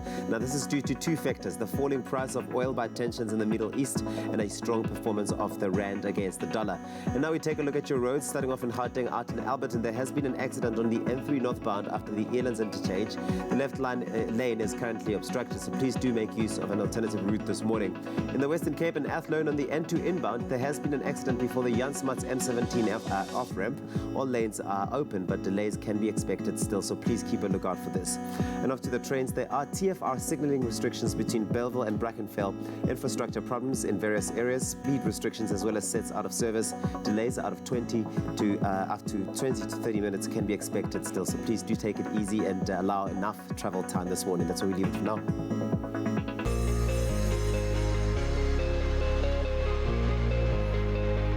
We've asked you to send in your beautiful sunrise pictures, and Gary Okamp woke up really early to send us his sunrise picture from Kids Beach in East London, where plenty of sunshine can be expected with pleasant temperatures reaching a maximum of 22 degrees. Ntokozo Makatini sent us his sunrise picture from Johannesburg, where mainly sunny conditions can be expected with low humidity reaching a maximum of 24 degrees. Thank you so much for those beautiful pictures. And now we shift over to the focus on to all the temperatures across the country, starting off in Polokwane with plenty of sunshine today. 10 is your low, reaching a high of 27 degrees. Mbombela has the highest temperatures in the country, 16 reaching a high of 35. Pretoria 11 and 26. If you're out in Johannesburg, 10 is your low and your high 24 degrees. Mahikeng 9 reaching a maximum of 28 degrees. Klerksdorp 7 and 26. A really cold start to the morning for Kimberley. 1 is your low and your high is 26 degrees. The lowest temperatures in the country today, that's Bloemfontein. 0 is your low, reaching a high of 25. Richards Bay 18 and 28. High humidity out in Pietermaritzburg 9 and 27. Durban 18 with a high of 23. High humidity from Tata 2 is your low and your high 26 degrees. East London 11 and 22. And a northwesterly wind traveling at 20 kilometers per hour for Craddock at 0, your low and your high is 26 degrees. Port Elizabeth 10 and 20. George 11 and 21. Sutherland, you can expect northwesterly winds traveling at 20 kilometers per hour. 0 is your low and your high is 12 degrees. A couple of showers expected for Cape Town 12 and 15. Some rain as well there. Occasional drizzle for Worcester as well. 8 is your low and your high is 16 degrees. Springbok 3 and 17. And lastly, Uppington, your low today is 3, reaching a high of 24 degrees. That's where we leave it for now. Remember to send us those beautiful sunrise pictures on Expresso Morning Show SABC3 using the hashtag Expresso Show. Call us on your cell phone. Culinary Hotline Bling. That can only mean one thing. Welcome back to it. The Culinary Hotline Bling. Sing, sing, sing is getting into your Monday fit cook style. And listen, when igunya is made well, it's so good. It's good, good, good. It's good. It's nice.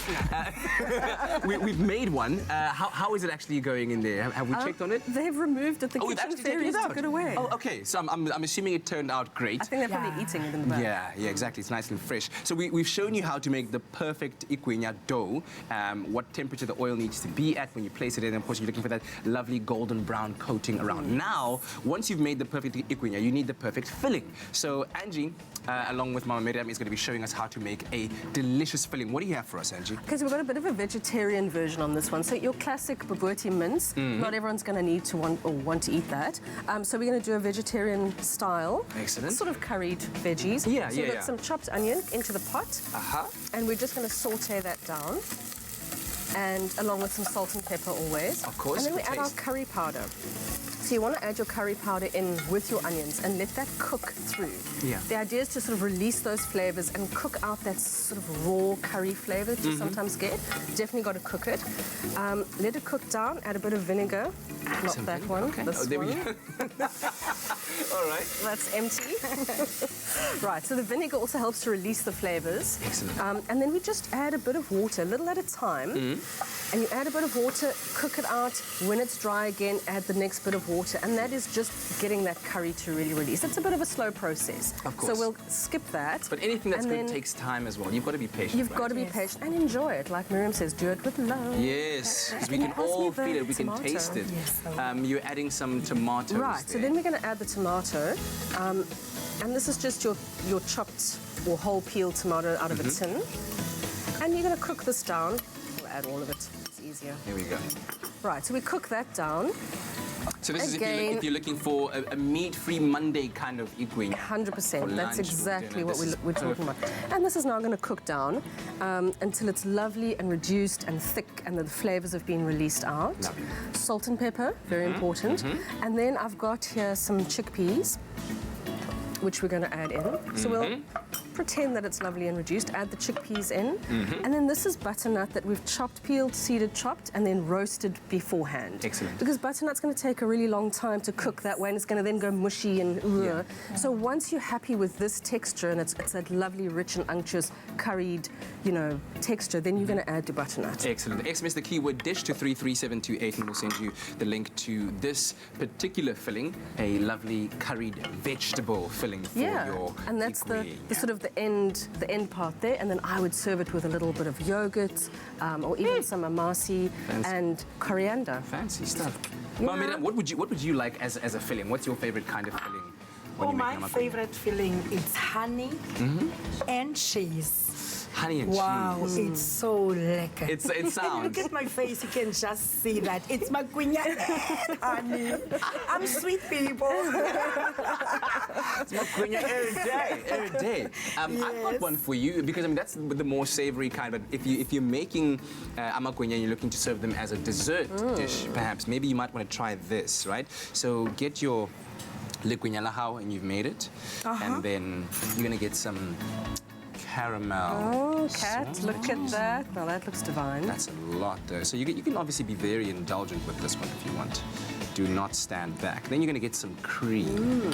How about that? I did not expect this of you, Kat. Me Listen, at all. Yeah, every once in a while, you're allowed to indulge. And you can SMS the keyword sweet to 33728 to receive this particular recipe.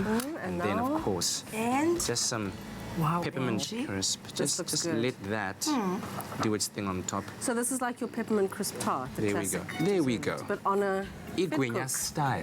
Wow.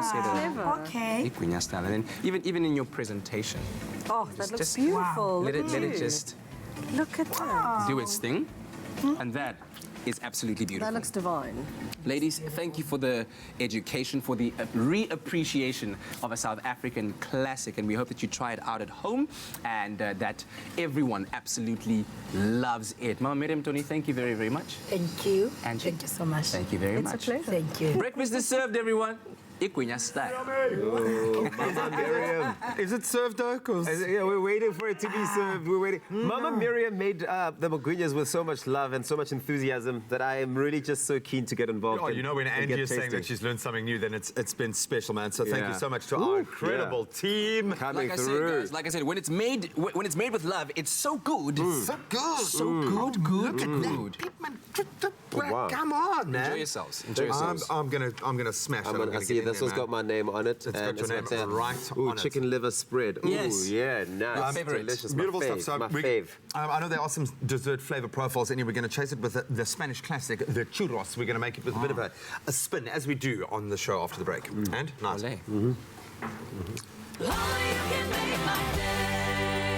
Introducing the official judging panel for the highly anticipated new reality series, The Next Brand Ambassador, starting 15th August. Brand ambassador means living the brand. It's all about understanding a brand and taking it to the next level. It's about ensuring that the brand and the consumer are always in amazing dance. The Next Brand Ambassador starts 15th of August on SABC3. The stage is yours.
It's my feel-good breakfast show.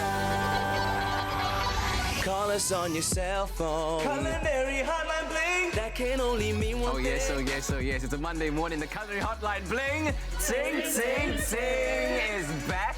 With some beautiful faces. Mama Miriam Doni is here, and also Angie Gerber is here. And I gotta show you this, what's been happening on social media, Mama Miriam.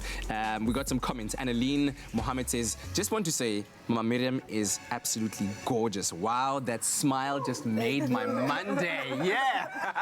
So you're getting a lot of love there. Janine Damon says, because we were asking about your favorite fillings for amakwenya, and she says, Marmite and cheese. I also like the machuchus. Don't know the spelling. That looks perfect spelling for me. It was introduced to it in botch, and you need to have it with baloney. Yummy. Janine is my hometown girl. Then Josephine Pixton says, yummy mince curry on vet cook, delicious, or mince smoortjie with egg on top as well. That is absolutely beautiful. Yes. So all kinds of different variations. But right now, if you love churros, then Clover Mama Baked Churro Bombs will definitely be your cup of tea this morning. And we're giving this Spanish classic a delicious twist with Clover Mama Bacon. Of course, it contains 80% fat, so you're getting all of that flavor in your dish when you're making it. Spanish, right? Spanish origins, yes. churros, they have it them is there. Spanish. During and winter the, especially. And the Mexicans have kind of just taken it. Well, you know, Mexico, Spain. Same thing. Excellent. I think I had my first proper churro in France under the Eiffel Tower with some chocolate on the side, just drizzled all over it, right? But we're giving it a South African delicious twist. So what are we doing here, Denise? Okay, so we've got our classic churro. Our recipe is basically a choux pastry. It's a version of a choux pastry, which is your eclair dough. Okay, so we've got some boiling water on the stove. It's got to be boiling, very important. It's got to be sort of rolling boil. We've got some butter in here. Well, Mama Bake, actually. There we go. And this needs to melt down. all the way down, right? All the way down, so that's going to take a little while.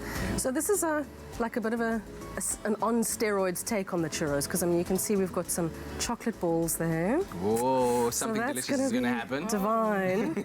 And then they're going to be wrapped in this pastry. Yeah, yeah. And then the important part is to actually freeze it. Once we're going to show you how to pipe it now. Miriam and myself are going to do that. Excellent. It's got to be frozen because the freezing kind of sets that dough, because otherwise it's going to be a mushy schmushiness of dough. Okay. That's just going to fall apart. That's how you get this at the end of the day, right? Okay. Yeah, exactly. Beautiful tips. Have you ever tried, or do you make churros on the regular, Mam Tony? No, it's the first time. So this is the first time? What is churros? Yeah, it really is just, it's a little bit like a very fancy fit cook in a way, isn't it? It is, It's right? just a different dough cooked in oil the same way. Yeah, it's like it's like a French the fit cook that did the ole. It did this while it was in the hot oil, and then it curled like. I would learn that, but I still go for my And of course, Clever Mama Bake is our secret ingredient that we're using here, which is a great source of vitamin A and vitamin D, and it's ideal for all kinds of yummy bakes as well. So now that the butter has melted down, boiling water, melted butter, we're going to add the flour all at once, without adding the whole bowl in as well. And if you want to know the fancy cooking term, what Angie's making there is called a choux pastry. Choux pastry. That is the basis of a good churro. And this needs to just cook down. It should all come together in a ball. Okay. I think just in terms of timing, our water evaporated a little bit too much. So it comes together in a ball, and then we add the eggs one at a time. Okay, good stuff. So it's got to be off the heat. Yeah. Do you need some help with it? Yeah, Just otherwise I'm going to burn myself.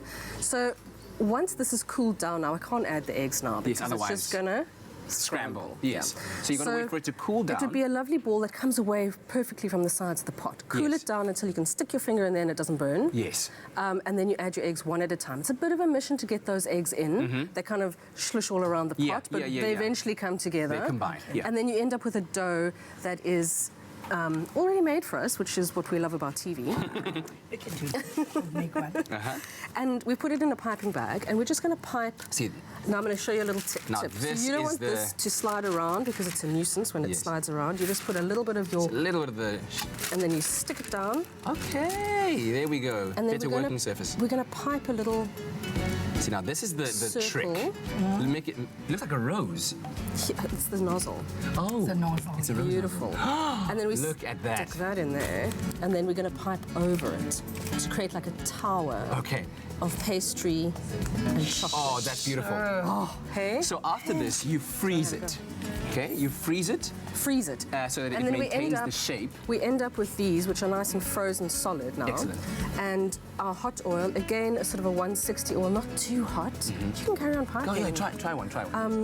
While I'm doing this. And then we're going to put these into the hot oil. There we go. And you're going to get them into oil for how long? Until they're done. Until they're done, and they look nice and golden brown on the outside. Okay, nice so and listen. golden brown. SMS the keyword Clover to 33728 to receive the recipe. Miriam Doni is. Look at look at that. Beautiful technique. Stunning. That looks amazing. I'm going to try one, but I'm not going to do it in front of you, lest I mess it up. But in the meantime, let's quickly show you how to make these delicious churros.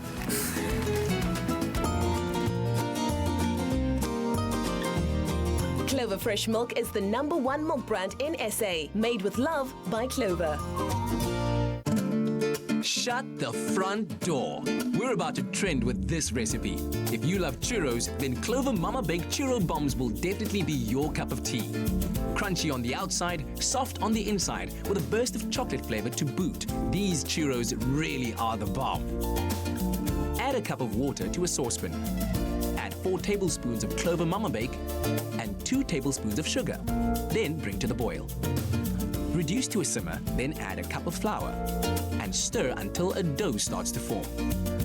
Leave to cook for about 2 minutes and remove from heat. Next, add 1 egg at a time, mixing with a wooden spoon as you go. Scoop the dough into a star nozzle piping bag. And now it's time to make some churro bombs.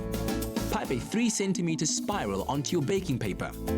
Top the spiral with a chocolate ball, and then pipe another spiral over the chocolate to cover. Repeat until you've used all of the dough. and pop the tray into the freezer until frozen solid. Deep fry your frozen churro bombs until beautifully golden brown. Roll in cinnamon sugar and serve dunked into your favorite caramel sauce. A modern twist on a classic recipe, these Clover Mama Baked Churro Bombs will satisfy everyone's sweet cravings this week. Made with love by Clover. How do I cover it up so that everybody doesn't... hi, welcome back. SMS Clover to 33728. I tried. My piping skills leave much to be desired, but that's okay, because it's my first time trying to make a rose nozzle or star nozzle churro. Right? You did a pretty good job. I wouldn't put it in the oil as is, but you did. Okay, so these little chaps are done. Don't they look lovely and golden? Okay, so we'll drain them on the paper towel that's over here, and then we're going to pop them into some cinnamon sugar. Oh my goodness! And to make them even more delicious. The lovely surprise that your guests won't know is that once they bite into that chocolate ball is going to absolutely explode in their mouths and just create a river of cacao that descends down their esophagus through their taste buds. It's incredible. SMS Clover to 33728. My mouth is watering as I'm saying this. It's crazy. Mum Donnie, thank you so much. Angie, thank you very, very much for bringing us all of this deliciousness. Try it out at home and let us know how it turns out. That looks great.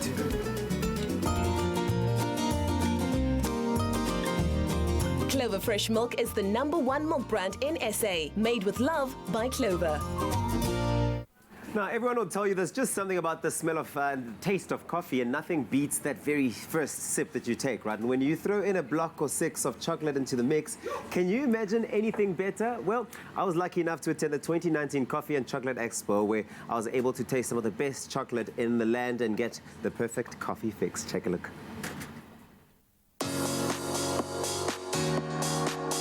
It's coffee and chocolate everywhere. The 2019 Coffee and Chocolate Expo here in Johannesburg. It is the best coffee and chocolate in the land, and I'm ready to get involved.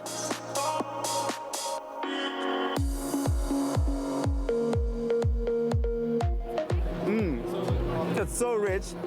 It's an explosion of chocolate yumminess. I'll have 3 of them.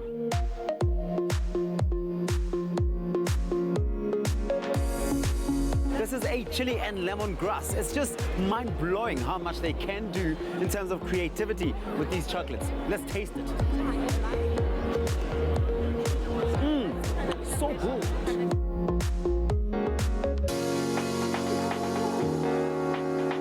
Oh, I've had so much fun exploring all these interesting chocolates and what they do with them. They've got the passion fruit over here, pineapple over there, and as mango as well. This one here has got a chocolate ganache inside that was so decadent, it melts in your mouth. I'm in heaven right now. Love it.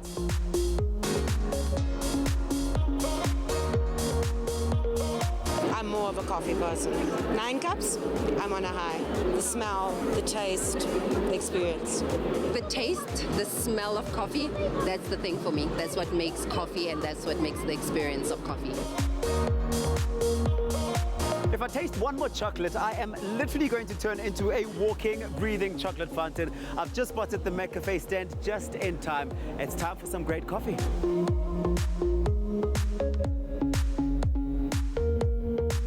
Thank you very much. A classic cappuccino, my absolute favorite. That McCafe 100% Arabica blend, it just hits the spot. I love it. It's rich. It is so robust. Yeah. Perry, how are you enjoying the flavor of your McCafe coffee? It's nice. It's so relaxing. The smell is cool. I love it. Gives you so much energy. It smells good. It's awesome. What's your favorite coffee order? A standard coffee. Sometimes I go for cappuccino, but look, a standard coffee with warm milk, that's for me. Dan! Hey, I knew Teresa, I would find you here. How are you doing? I'm good, and you? Good, very good. I must ask you, what is your regular coffee order? My regular coffee is a good cup of cappuccino every day from McCafe. Just a little something to pick me up. There is so much excitement going on over here. How does it feel to have McCafe represented at this year's Coffee Chocs Expo?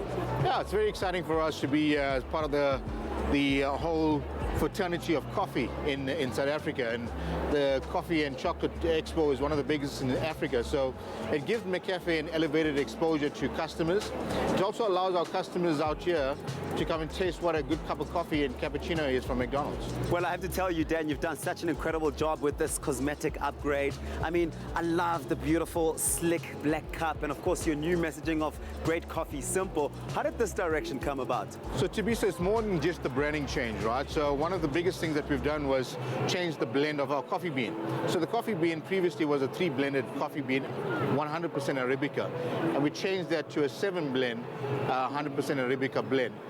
And with that enhancement, you know, testing it with the South African palates was giving us a thumbs up. We decided to give the brand a big refresh and come back out with a tagline of great coffee, simple, and democratized coffee. This is all so exciting. What other big news do you have coming up from McCafe in the future? Coffee is becoming an experience, but also it's from a price perspective, it's quite premium in the marketplace. And McDonald's has come in with our McCafe brand to democratize that. We want to give customers good cup of coffee, great service, and excellent prices. Well, hopefully we get to see it on Expresso first.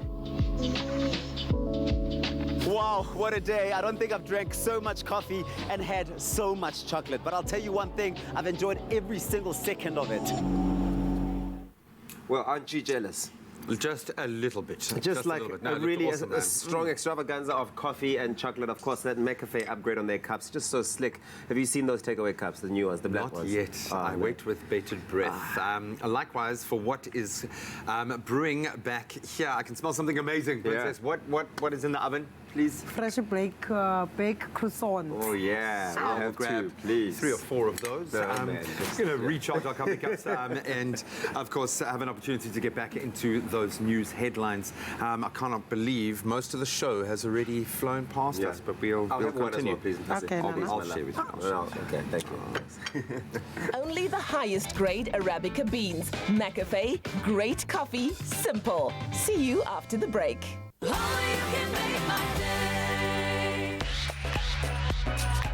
I'm Bert Bosch, I'm a musician and actor, and I live in Johannesburg.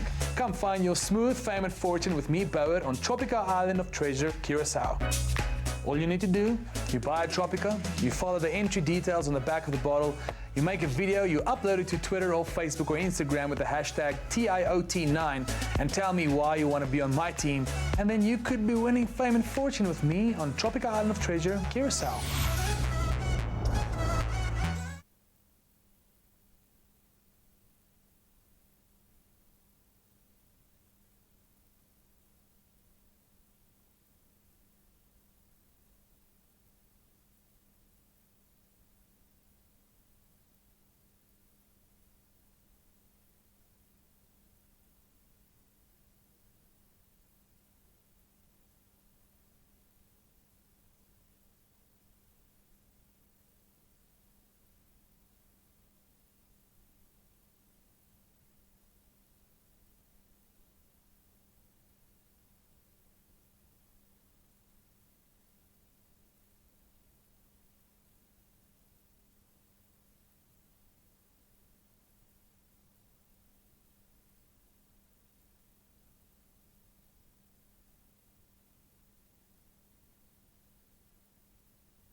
It's my feel-good breakfast show. Well, welcome back to it. It is your feel-good breakfast show. It's Expresso live right here on SABC3. Thank you so much for choosing to start at the top of a brand new week with us, starting on the right side of bed. We've got lots more coming your way. Sex, the big boy band, they're here. They're going to be doing their thing, giving us more jams. And of course, we've got a relationship chat coming up as well. You know, I'm going to make sure that you stick around for that. Right now, it's time for Kat with the news. Thank you very much, Tabsy. Taking a look at those headlines this morning. A spokesperson for the city of Tshwane said yesterday all services in the city would be restored by today following a week of chaos in the capital. Now, the city of Cape Town has committed to protecting the mother city's biodiversity and has approved a biodiversity strategy and action plan, which heralds a critical milestone in the protection of biodiversity. Now, 2 South African pilots behind a project that saw teenage students fly a homemade aircraft across Africa died in a plane crash in West Tanzania on Saturday. The deceased were in a support plane following the teenagers. Less than 24 hours before a mass shooting in Dayton, Ohio, which claimed 9 lives, and less than a week after a teenage gunman killed 3 people at a California food festival, a shooting at a supermarket in El Paso, Texas yesterday left 20 people dead and 26 wounded. And finally, in true comic book Iron Man style, a French inventor yesterday made the first ever successful English Channel crossing between Calais and Dover on a jet-powered flyboard. 40-year-old Frankie Zapata completed the 35.4-kilometer journey in only 22 minutes. Now, Zapata told crowds in Dover that he had reached speeds of up to 170 kilometers per hour during the flight, and he received widespread attention during the annual Bastille Day parade in Paris last month, when he took part in a military parade on his futuristic flyboard. France's military has sought to develop the technology for itself and recently gave Zapata's company a $1.4 million grant. The Ministry of Defense said the flyboard could serve several purposes, for example, as a flying logistical platform or indeed double up as an assault platform. Well, on that note, let's take a look at what's happening in the world of sport. Here's Graham.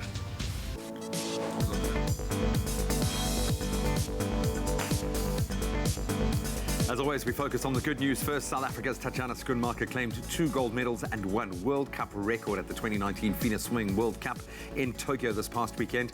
Lots to report on the national team front after taking Bafana to the AFCON quarterfinals last month. Coach Stuart Baxter has resigned from the job despite having 3 years left on his current contract. That while Protea coach Otis Gibson and his entire coaching team and management staff have all lost their jobs. Then a little further afield, Man City won the FA Community Shield on penalties after edging Liverpool in a pretty entertaining match in front of a packed Wembley Stadium in London yesterday. And in motorsport, reigning Formula 1 champion Lewis Hamilton won his 7th Hungarian Grand Prix. That was after overtaking Red Bull's Max Verstappen near the end of a dramatic race to extend his championship lead. And that's a wrap of your sport for this Monday morning.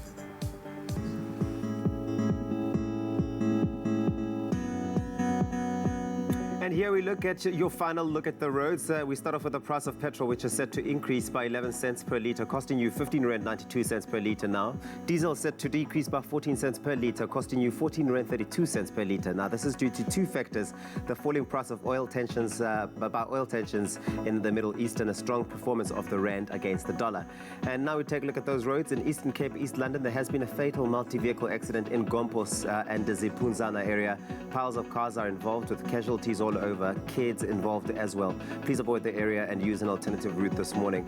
In the Western Cape, in Rondebosch on the M3 inbound, there has been an accident before the University of Cape Town. Heavy congestion can be expected from Constantia. Please do keep a lookout for that and maintain a safe following distance due to the rain. And off to the trains, there is an extended travel time of approximately 60 minutes due to partial service recovery underway following an earlier signal equipment failure at Wellington. Trains are manually authorized at Wellington, so please do be patient this morning. That's what we leave it for today.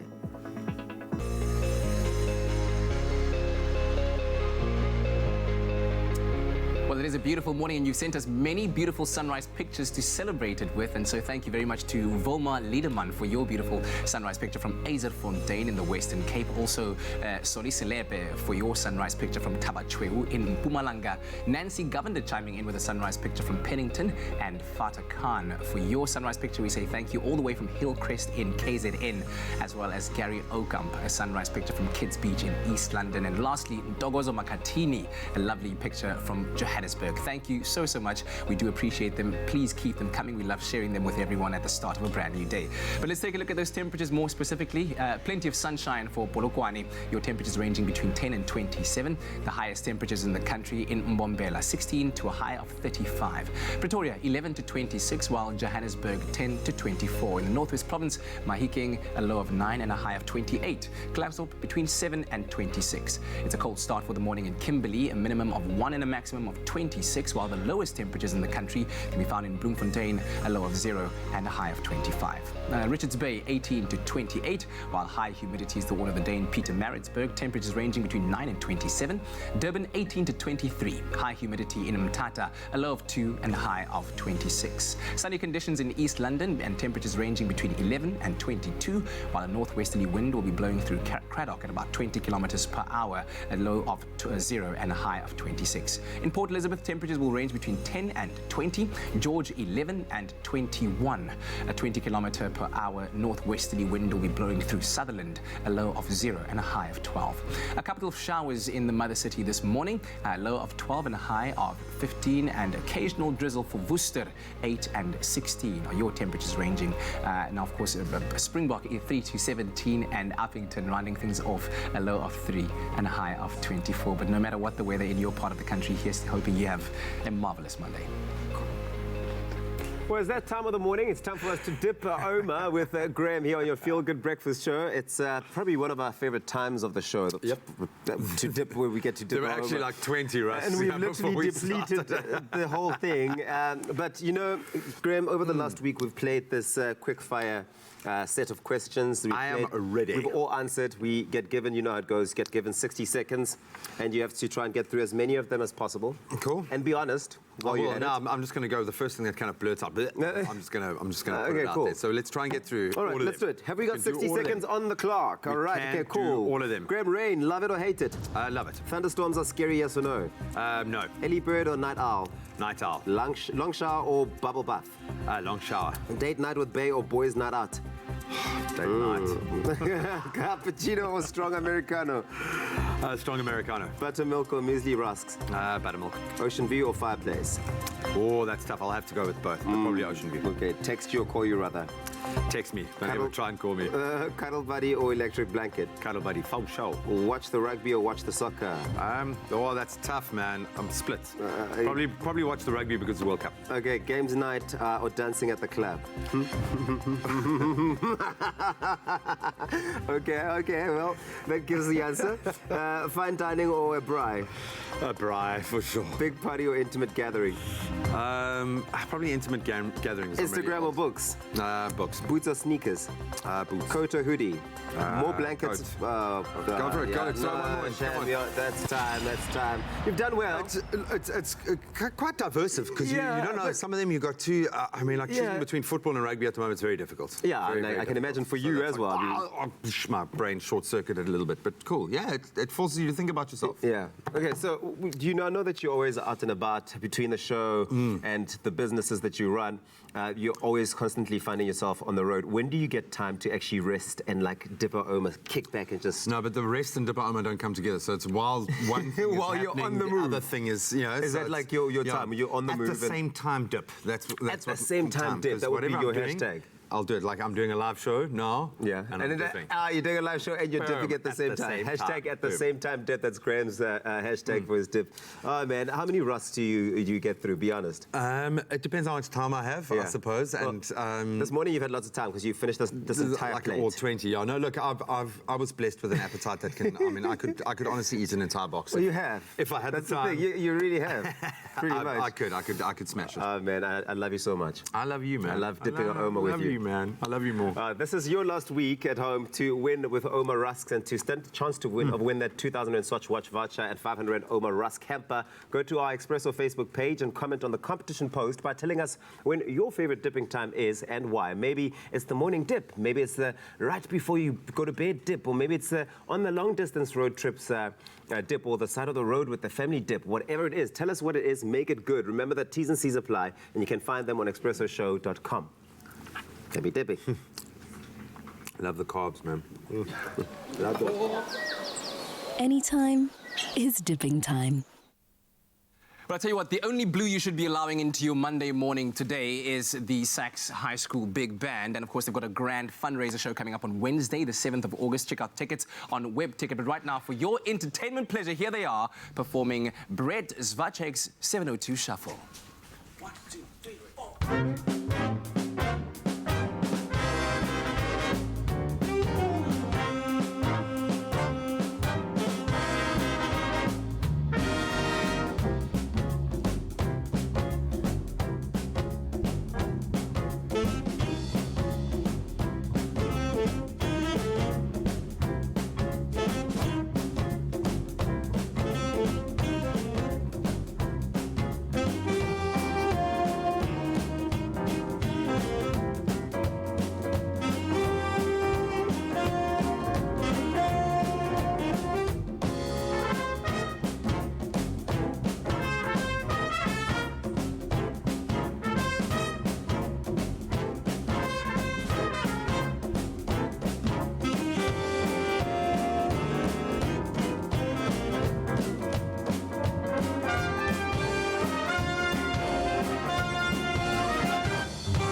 Give it up, give it up. What a great way to start the Monday morning. Let us know how you are enjoying the music of the Sax High School Big Band. As I said, Whip Tickets is where you need to go to support their fundraiser show coming up on Wednesday, the 7th of August. It's for a great cause, supporting great young gentlemen who are making their way, developing their musical talents, and I hope that you're enjoying them. Let us know on our Expresso Morning Show SABC3 Facebook page. We'll be back after a very short break.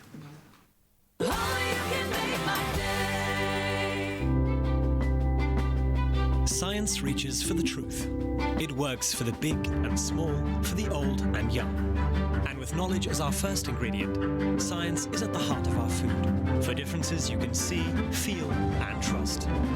It all starts with science.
Now, you can actually stay there because they're going to add another camera over here. So 1, 2, 3.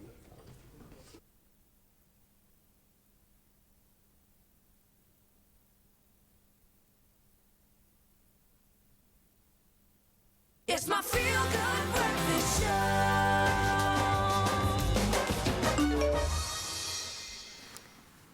Welcome back. This is your Feel Good Breakfast Show on this Monday morning. Thanks for joining us at the start of a brand new day. Now, since the workplace has opened itself up to more women entering it over the last century, women have been able to become more competitive, all while fostering a sense of sisterhood and equality. Now, some women, however, have felt undermined and even targeted by their female peers and superiors, to the point where the notion of the sisterhood has been cast into serious shadow. And so today we're asking, do you feel that you have been undermined by other women in the workplace? Do you believe enough is being done to promote sisterhood in your office?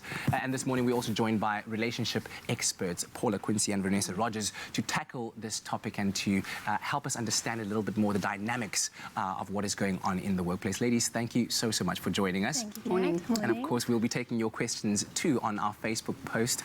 Do drop a comment there and we will engage with you live as we go on along. So we're talking about sisterhood, and obviously because we are celebrating Women's Month, we want to put as much focus on ladies as possible. So being in the workspace, how strong do you find this notion of sisterhood does it permeate? So I'm really finding that there is a sense of sisterhood, both within organizations as well as within networks, whether that be professional networks or informal networks where like-minded women are coming together to help each other grow and develop and support each other. Yeah. Would you agree with that, Vanessa? I would. I think if you're a good manager and you've got skills in the workplace, you want to mentor people that are coming up and assist them as much as you can. Yeah. But I mean, I'm sure it's that in some occasions you do find that there is a targeting, as we said earlier on, perhaps an undermining from peers, from superiors. What usually leads to this kind of break in relationship? So I think it's a couple of things. First of all, you know, a lot of women feel that they've had to fight their way and claw their way to the top. And with that comes, you know, well, I've earned my right to get here. I've had to do the hard work to get here, so why must I help you? Whereas on the other hand, there could be a lot of inner insecurities, such as low self-confidence, low self-esteem, things like that. And then they could be just, you know, having to live in a man's world, so to speak. And if I'm not being as aggressive or as assertive as the men that I'm around, dominating, then I don't earn my place. I don't have, you know, my voice is not heard as well. Yeah, especially in the corporate space, I'm sure that this is exactly where it plays out. Is this what's known as the Queen Bee syndrome? I believe so, yes. I know that term's been around a long time, I think since the 1970s, but I know from my own experience it was rife in the magazine industry, people wanting to keep you under their thumb and not progress. And I'm sure this is a dynamic that prevails not just with women, but with men as well, and all across the board. So how does one begin to start handling this kind of situation if you find yourself in it? So I think one of the most common examples of the Queen Bee syndrome is the movie The Devil Wears Prada. Yes. So that would be a classic example of what the kind of behavior looks like, where, you know, a woman in a senior position sort of undermines those below her, whether it's through criticism, whether it's through exclusion, whether it's through gossiping or talking about them to other people. And so the best sort of way to deal with it is don't react to it. Don't try and justify it or try and, you know, build the relationship, because it's far too difficult. If you're not in a supportive environment through the organization, the organizational culture, a supportive network and structure in terms of your HR or your employee wellness and well-being, or a mentor or a sponsor internally that can help you navigate this, it is going to have a negative impact on your mental and emotional well-being. Yeah. Speaking about that from an organizational point of view, how can companies endeavor to try and equal the playing field, so to speak? I know that some companies have everyone seated on the same floor. In terms of office space, nobody has necessarily the glass-clad corner office that makes them look and feel superior to others. But how can organizations start to build that culture in which everyone feels appreciated? I think that the open plan office space is a good idea. Maybe just like a little nook for the manager, not a sort of that cornered office. But there's an attitude about you know, I am going to be a good manager. I'm going to let my team go off and do their thing. I value them. They've been hired for what they can do, and you know, those good managers will let the team go forth and do their thing, and then they'll help them in small ways as they go, and look at the overall picture as well, but not nitpick and undermine. Micromanage. It's terrible. It's really bad for people. I think it's a big sense of trust. Establishing a relationship, one of trust, one of openness, one of transparency, and also one of respect, in that, you know, you're not, as a leader, you're not going to know all the answers. You're not going to know everything. And so how do you build people around you that collectively you can make a much more impactful and powerful team, because you are embracing the collective diversity in the room? Indeed, utilizing your resources, or your human capital, as it were, to the best of its ability and function. All right, so the question that we're asking today is, do you feel undermined in the workplace? And do you feel that this notion that we're talking about of sisterhood within the workplace is one that is a thing of the past? Maybe you've experienced certain situations in your own workplace that have prompted you to feel that way. Let us know on our Facebook page. There's a comment or there's a post there. Comment there and we'll engage with your comments very shortly. Now, we know that social media and the online world are so visual that assumptions, judgments and comments are made in the blink of an eye, but their negative effects can be devastating and unseen. Now, getting us to stop, look at an image of someone and think for a minute has been the triumph of this week's Mandela Monday hero, and it's nothing short of life-changing for those who are in the pictures.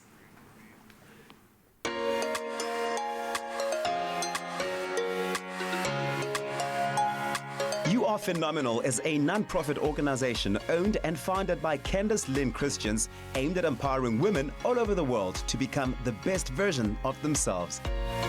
I wanted to create a platform to empower women through mind, body and soul. And by doing so, the aim was to help promote body positivity, to promote self-love and self-acceptance. I realized there was a need for a platform like this because I am actually a blogger. It was a blog that I started about kind of explaining what I'm going through in my life and where I'm at and what I'm struggling with, and kind of sharing it with other women out there in the hopes to inspire them with what I'm going through. And to my surprise, I got a lot of women coming to me and telling me, oh, you inspire me with your stories. I wish I had the guts that you have. And I realized, but wait, there's an opportunity for me to create a platform for other women. So I thought, why not start You Are Phenomenal? Because I think all women are phenomenal. You don't have to be exceptional to be phenomenal. You can just be yourself. It's really amazing being part of this movement. I think that it's a pretty positive message for differently abled people out there. I decided to take part in this because I am differently abled, and I just want every other individual to know that being differently abled doesn't make you different from the rest. This, for me personally, why I joined this is because I'm a cancer fighter, still currently fighting. I'm celebrating myself in this process and inspiring others as well. It is important for women to be part of things that celebrate them, even at their lowest, in their imperfections. So for me, being part of this movement has not only encouraged me, but encouraged women around me. So imagine how amazing that is, that feeling from being part of something that impacts women in a powerful and positive way.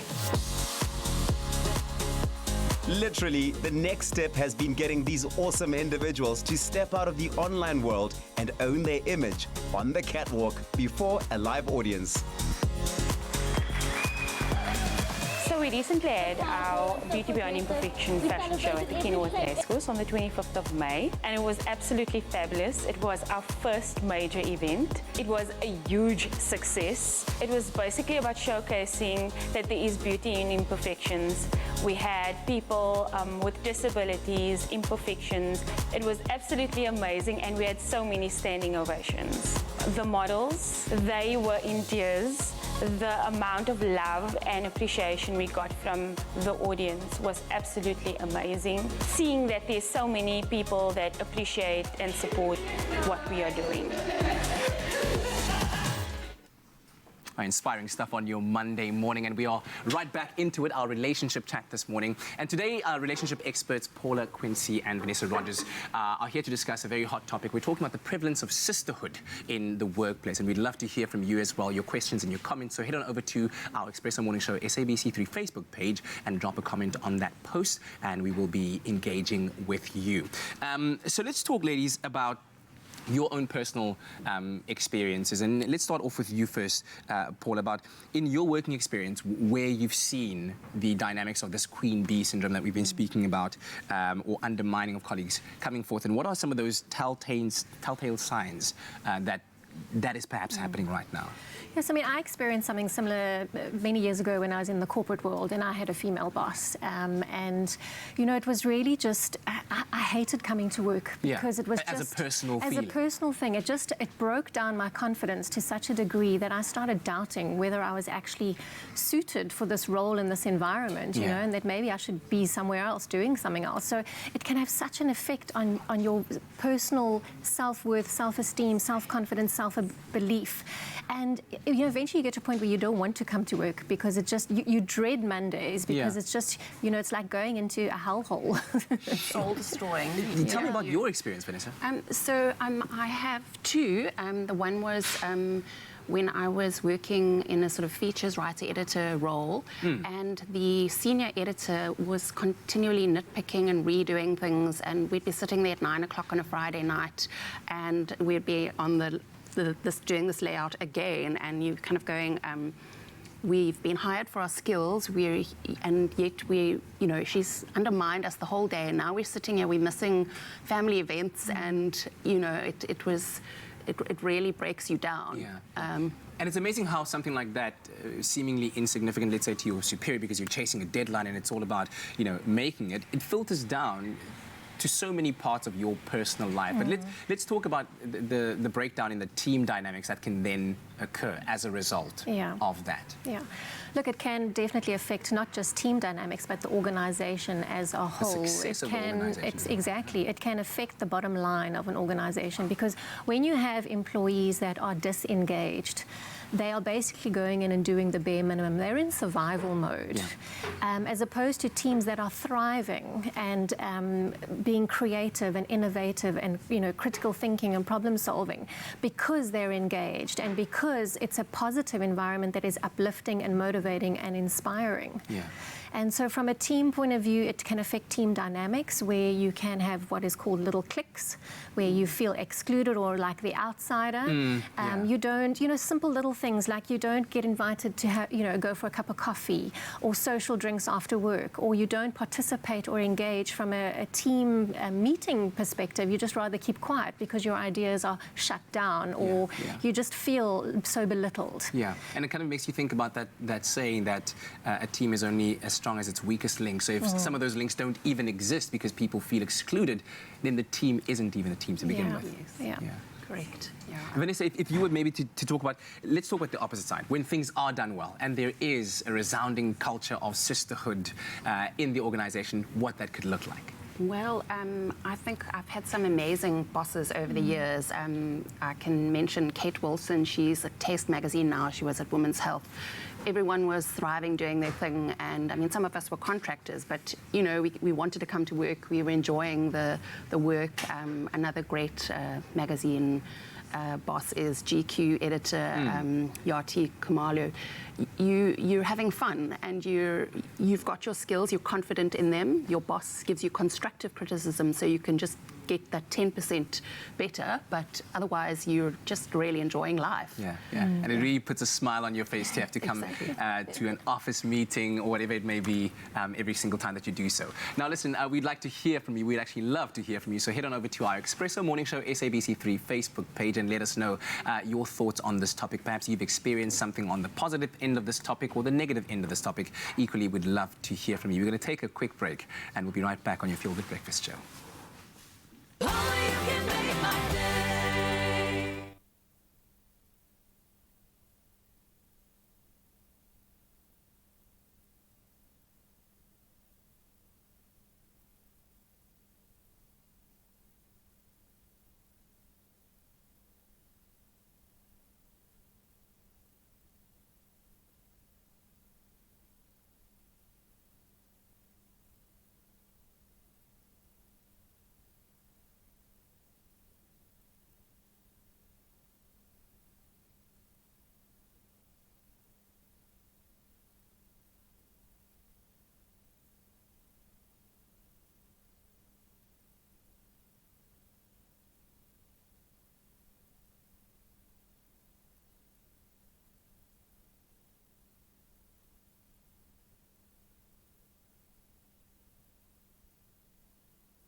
It's my Feel Good Breakfast Show.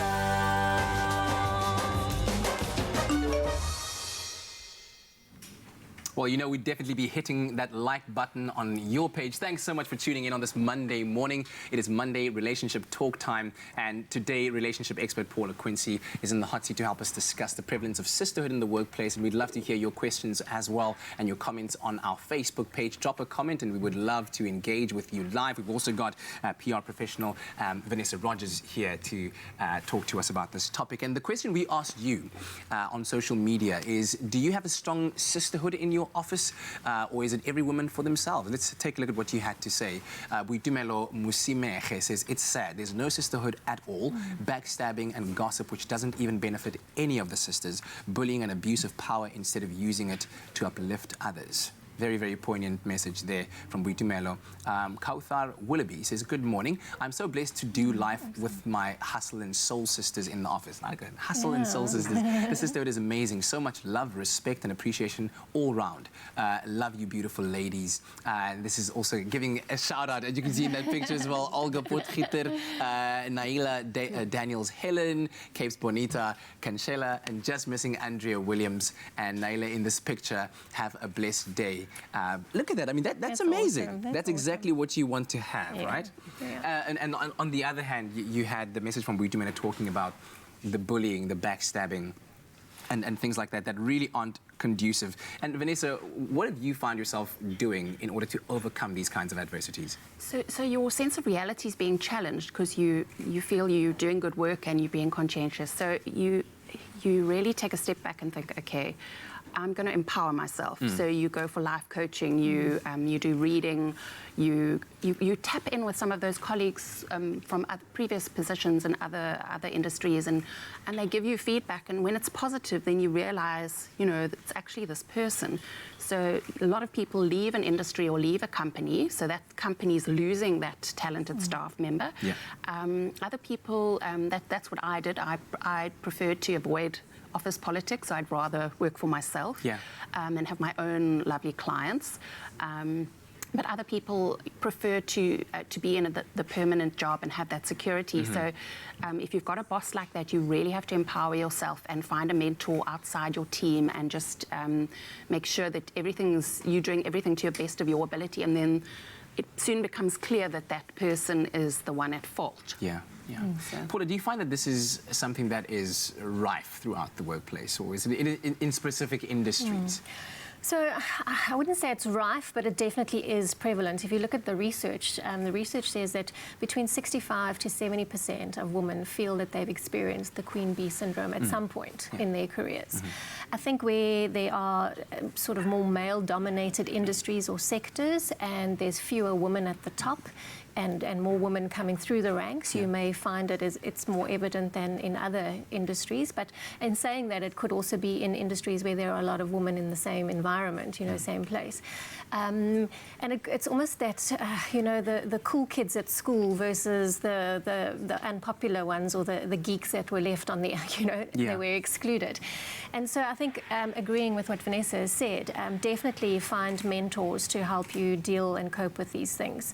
And don't take it personally. It's not necessarily about you. It's more about them than you. And as hard as it is, because it does affect your mental and emotional well-being. Absolutely. Vanessa, any last words of advice perhaps to those who are feeling undermined, feeling undervalued, and to those perhaps that also feel the need to exert their authority on others in a negative sense? I think the ones that realize that they are actually the office bully, they really need to do some looking in the mirror and deciding what they're going to do about it, because there's a lot they can do, and they need to, perhaps they're insecure, they feel like they're going to fall behind. So take a look at yourself, because it's not pleasant what you're doing to other people. And then for those who are battling with something like bullying in the office right now, I think just there are a lot of people out there who will affirm your good qualities and your good abilities. So tap into those people, have those conversations, and end the weekend feeling on a strong note when you have to go into the office and face that devil wears Prada boss. At least they dress with the fashions. Paula, what about you? Any last words of advice? Yeah, definitely. I think put support structures in place to help you, whether it be within the workplace, so mentors or sponsors, or outside. Tap into other networks where you feel your own worth is validated, whether that be professional networks or informal networks. Also within your personal space, your friends and family and that who really know you.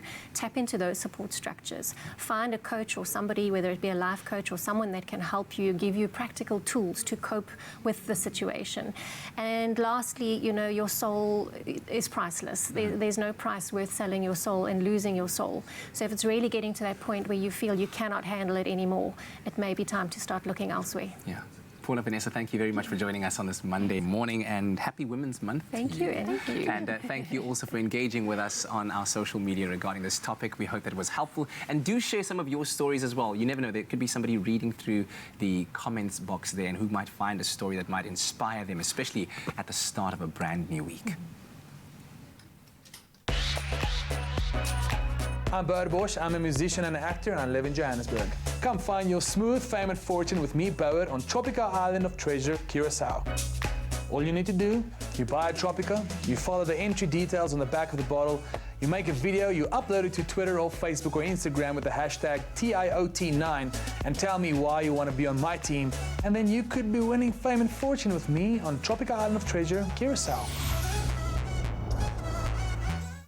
Now, of course, there's nothing smoother than winning when you buy Tropica. So to enter for Tropica Island of Treasure Curacao, all you need to do is buy any size and your favorite flavor of Tropica in fresh or long life. Then find the unique code behind the bottle or the sticker. Follow those entry details on the pack and you could win daily prizes of airtime. There's cash, LG Q60 smartphones, 55-inch LG UHD smart digital TVs, steam dishwashers and Caribbean tanned products. And there are hundreds of thousands of prizes. Now, there's a chance for you, of course, to compete in Tropica Island of Treasure Curacao. And in order to do that, record an audition video of yourself describing how you would outsmooth the competition. Then load that video onto Instagram, Twitter or Facebook with hashtag TIOT9. Or you can WhatsApp that video to 063-921-8395. And it could be you winning your share of 1 million rand plus smooth fame and fortune while flying with KLM to the Caribbean for this season of Tropica Island of Treasure Curacao.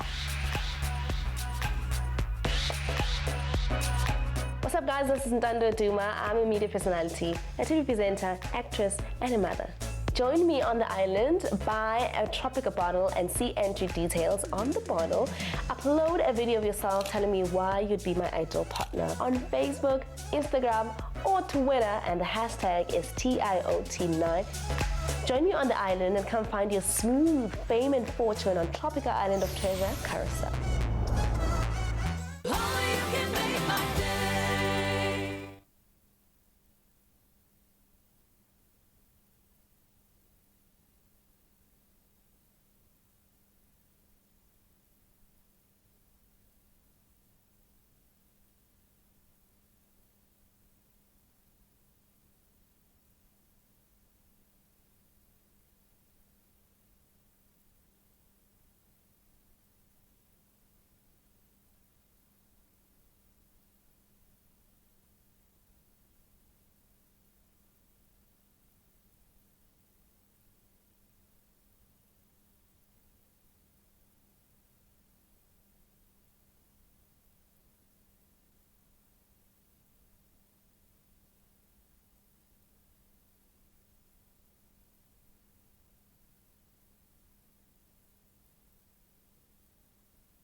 It's my feel-good breakfast show. It's time for a little bit of feel good. So good. Welcome back to it. It is your feel-good breakfast show. It's Expresso on this beautiful Monday. Hopefully your day is off to a really good start. And if not, hopefully these videos we're going to show you and these pictures we're going to show you and the people we're going to be chatting about are going to put a smile on your face and make it so good, right? Yeah. We love seeing amazing people doing amazing things on this show. That's what we live for. Indeed. From the 13th of May to the 31st of October last year, Cape Town graffiti artist Falco painted his way across South Africa. So let's take a look at some of his beautiful artwork, shall we? Take a look at that. Look, wow. Oh, that's very cool. That is so cool. So his mission was to change the local perception of value, and the project called Once Upon a Town was photographed by Luke Daniel, and it features beautiful elephant artwork like that. And he's been out on the graffiti scene since 1988, so a very well experienced artist there. When he painted his first wall at Westridge High School in Mitchell's Plain, and he's regarded as an integral part of the foundation of the development of South Africa's graffiti scene. And that's wonderful stuff. What a great project, eh? I think so too. Uplift the community. Absolutely. I think graffiti can often be seen as like very like destructive, but vandal-driven. Absolutely. But to see it do such beautiful work and like spread so much goodness and make people feel good and uplift those communities in the way that he's done is just elephants so beautiful. Are just cool. Elephants are nice. Everyone loves an elephant. But listen to this, African dance. Everybody loves an African dance too. So meanwhile, somewhere in Africa, a tourist got one-on-one lessons on some African moves. Yeah. Take a look. Okay, so here we go. Out in the fields. Yeah, basically just Oh yes, man. Yeah. Hey. But she is leading it. She Who is is like this lady? in there. Just a tourist. Is she called Afro? No, is she called Afro Bay, or is like, hey, bona. Dude. Choco body. Now do what you like. Is that the choco body? I don't know. I just want to sing choco body. This is so cool. What is going on? I'm laughing. The choco bodying it. Yeah, no, that's just beautiful. That is just beautiful. What did you call it? Choco body? Choco body. No, don't you remember when the cutest little girl was on in our studio and she was in the choco body? Choco body. Now do what you like. I wasn't here that morning. I missed the choco body. Yeah, no, that lady is getting in there. Afro Bay, thank you so much for sending that through. We love it. It's beautiful. All right. That's what we have for you this morning. Well, dancing for food. Do you have one more? Dancing for food, yeah. So first we have a super cute little boy doing traditional Zulu dancing, then YouTube video describing basically this boy dancing for food. Yeah. Basically, he's dancing for his meal. Oh. I went, man. Dancing for food, wow. So did they promise him like a very delicious meal? Yeah. I went.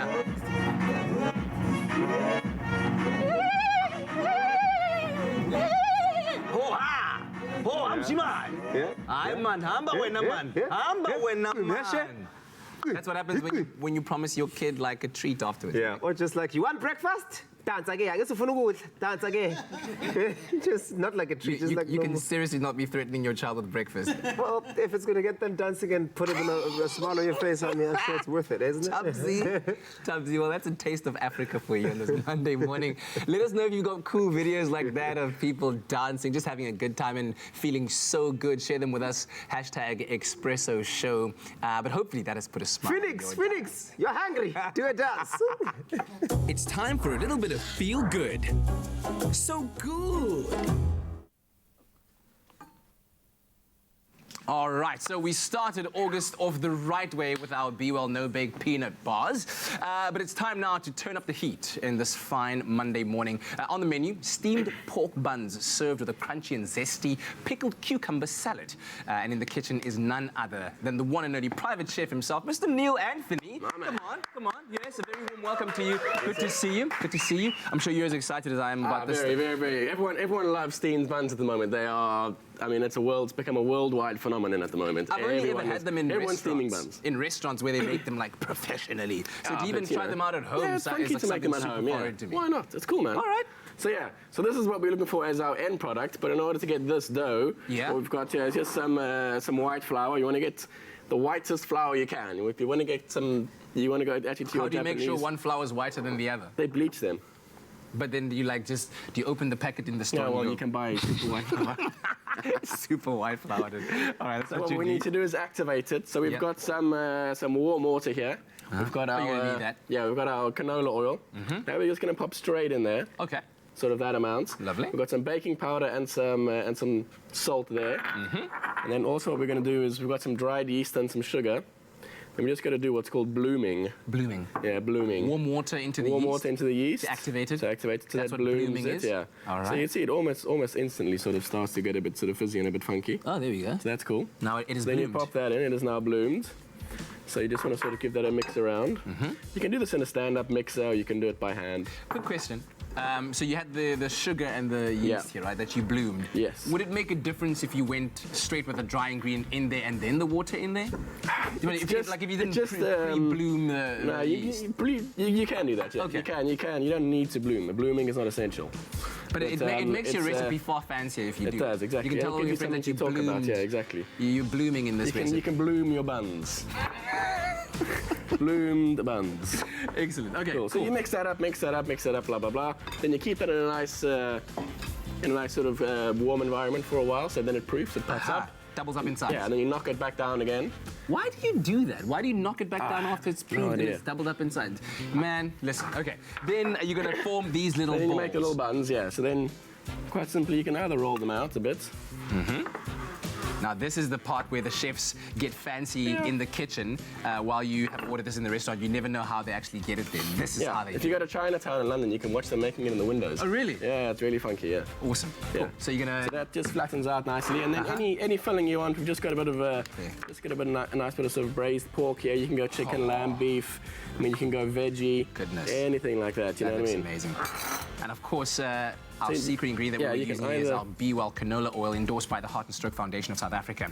Carries the Cancer Smart Choice seal, so great for you as well. It's high in vitamin E and omega-3s. It helps lower the risk of heart disease, depression and arthritis as well. So here we go. There's two ways of doing this. You can either do this way, so you can make like sort of cool little pockets, and then you've got a nice little sort of room thing. Cool. All you can do, we've done over here, is just basically sort of fold it, and then it's just sort of like a... Show me. Oh. That's the preparation part. So you're going to pop that in there. They're also quite essential. You never want them to stick. Yes. So you just spray it with a bit of a sort of cooking spray. And then you pop that in, and then you do that. Boom. And then... So once it's in there, I mean, obviously you're just looking for the bun to cook. Yeah, how long does it the usually filling's take? always cooked. You're looking at about 5-6 minutes. Yeah. Yeah, so 5-6 minutes at a good steady steam. Also, do you buy these like at a regular? Yeah. You can buy these at a regular cooking shop now. We just go to like Chinatown. They have them all over the place. Yeah. Yeah. Cool. So these ones you see, we just sort of fold it around like that.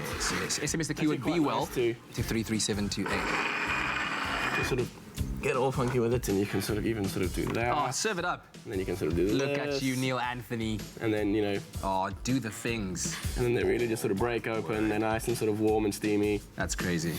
That's delicious. And then you just, you know... It's always nice to serve with a nice sort of fresh, crunchy salad. Yeah. You can dress that last minute with a tiny bit more oil, give it a bit more sheen, a little sort of dipping sauce. And away you go. You are a genius, sir. You are a genius. It's been said before. I appreciate it. All right, SMS the keyword Be Well to 33728. We'll send you a link to the recipe as well as the ingredients list so that you can make your own. Should we show you how we made it quickly? Let's do that. Let's do that. All right. Well, we won't, because you were watching this entire segment and you know exactly how we did it. What we will do, though, is take a bite out of this deliciousness, because it's nice and warm still. Yeah, it's still nice. And while we do that, let's take a break. Come on, good.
It's my feel-good breakfast show.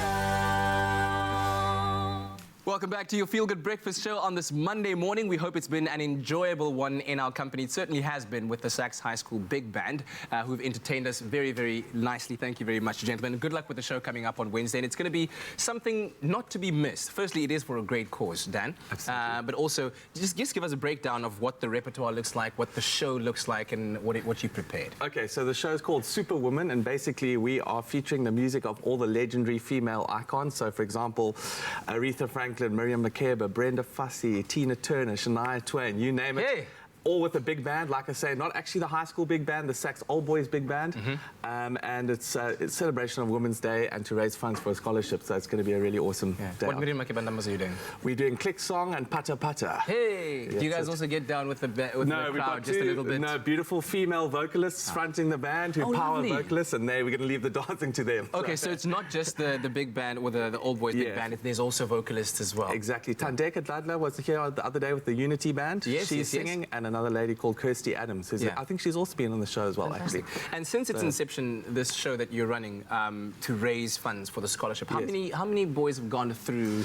Well, we're still building it. We've been very, very blessed by Infinity Insurance. They've given us a sponsorship each time we've done the concert, and we're putting it into a pot so that we can gather some steam and then start to put something meaningful together to put actually boys through the whole high school career, or actually from junior school right through to high school. Excellent. So that's with big thanks to Infinity. While being able to develop themselves in a great school indeed. And these gentlemen are representing it so well.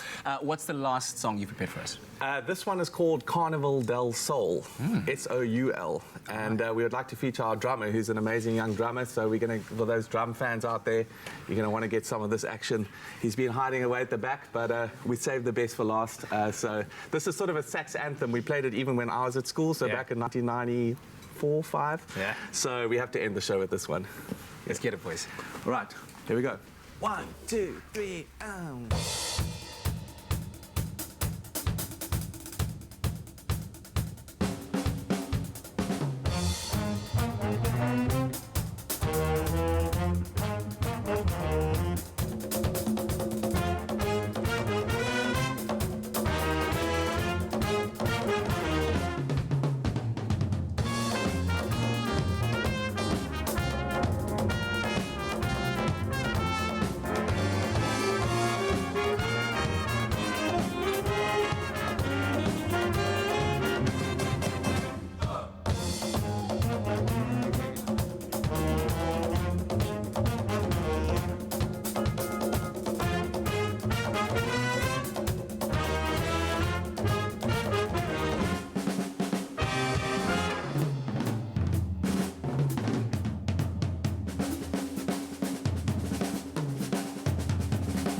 Yeah. Wow. Listen, that is such a tight band. That is how you start. Sounds so a good. brand Well new done, week. guys. Well done, guys. Amazing, amazing Check stuff. out Web Tickets for tickets to their show. It is on Wednesday, the 7th of August. As you heard now, it's going to be a spectacular one and all for a great cause. You could be helping many young men find their future at sax, eh? Yeah, no, and look, they've got a bright future ahead of them, all of them, every single one of them. Amazing guys. Give it up for them one more time, guys. Yeah. Now, we love it when the content on our show gets you excited. Messages like Caroline Feldman and Christelle Salmon really make our day. And this is what the messages are like, how they went. After Friday's jam-packed show with Shakana, Nadia Nakai, and the dancers from Burn the Floor, Caroline sent us a message that said, Expresso is the best morning show ever. Oh, thank you very much, Caroline. Straight and simple to the point. Thank you. With not straight and simple to the point. What do you mean? There's decorative balloons and all kinds of... She didn't just, like, go for the regular click, click. She actually put some effort in there. Yeah. Well done. Thank you, Caroline. We love that you love the show. Thank you so much. And also, Christelle Salam said, Expresso team, you never fail to impress, entertain, and educate. Thank you for your show. That is amazing. It's beautiful. Now, receiving your sunrise pictures is always a highlight. We're not always able to share them all in the morning, but we do see them all. And here's one from Clive Chase, who it was just too beautiful not to share. Where is Clive that? Chase, Clive? where is this? I think, what, this is Joburg. Is that the... Warner Beach. That's in Warner Beach in KZN. That is beautiful. That's like a wallpaper. It's like hashtag God filter, man. That's like beautiful. Amazing. What a way to start the morning. And it's always, of course, very much fun when we have the Kiffners visit us on set. You'll remember that on Thursday. They had us all grooving to that new track of theirs called Hardy Dar. We're going hard like a Hardy Dar. In the background, you got like the Hardy Dar sound. And Tanya Otto shared this awesome message thing. As they sing, the Hardy Dars are screaming overhead. So wherever she was wow, there, so she's like listening to the song on the TV, obviously, watching it, and then and the Hardy Dars are outside, actually going at it. Wow, they're like, that's so ha ha, interesting. yeah, that's our song. That is so amazing. Well, little did we know that everyone know that we actually do have our own little Hardy Dar in studio, and What do you mean? It's embarrassing actually to even look at. Really? But let's see. What do we have? Hardy Dar in studio, because.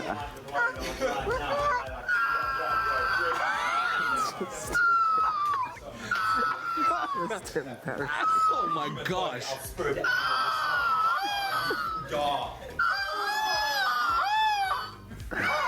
You actually make a remarkably good person. Like a dying one. Yeah, definitely.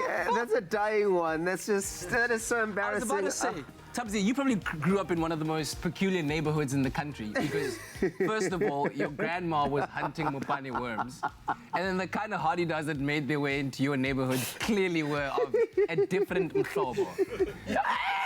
Like, what was that? Anyway, on that note, thanks once again to the Sachs High School Big Band. Yes, thank you very much, gentlemen. Thank you very much for joining us on this Monday morning. Hope it was a great start to your week. Make someone smile out there. We'll see you tomorrow. Bye-bye.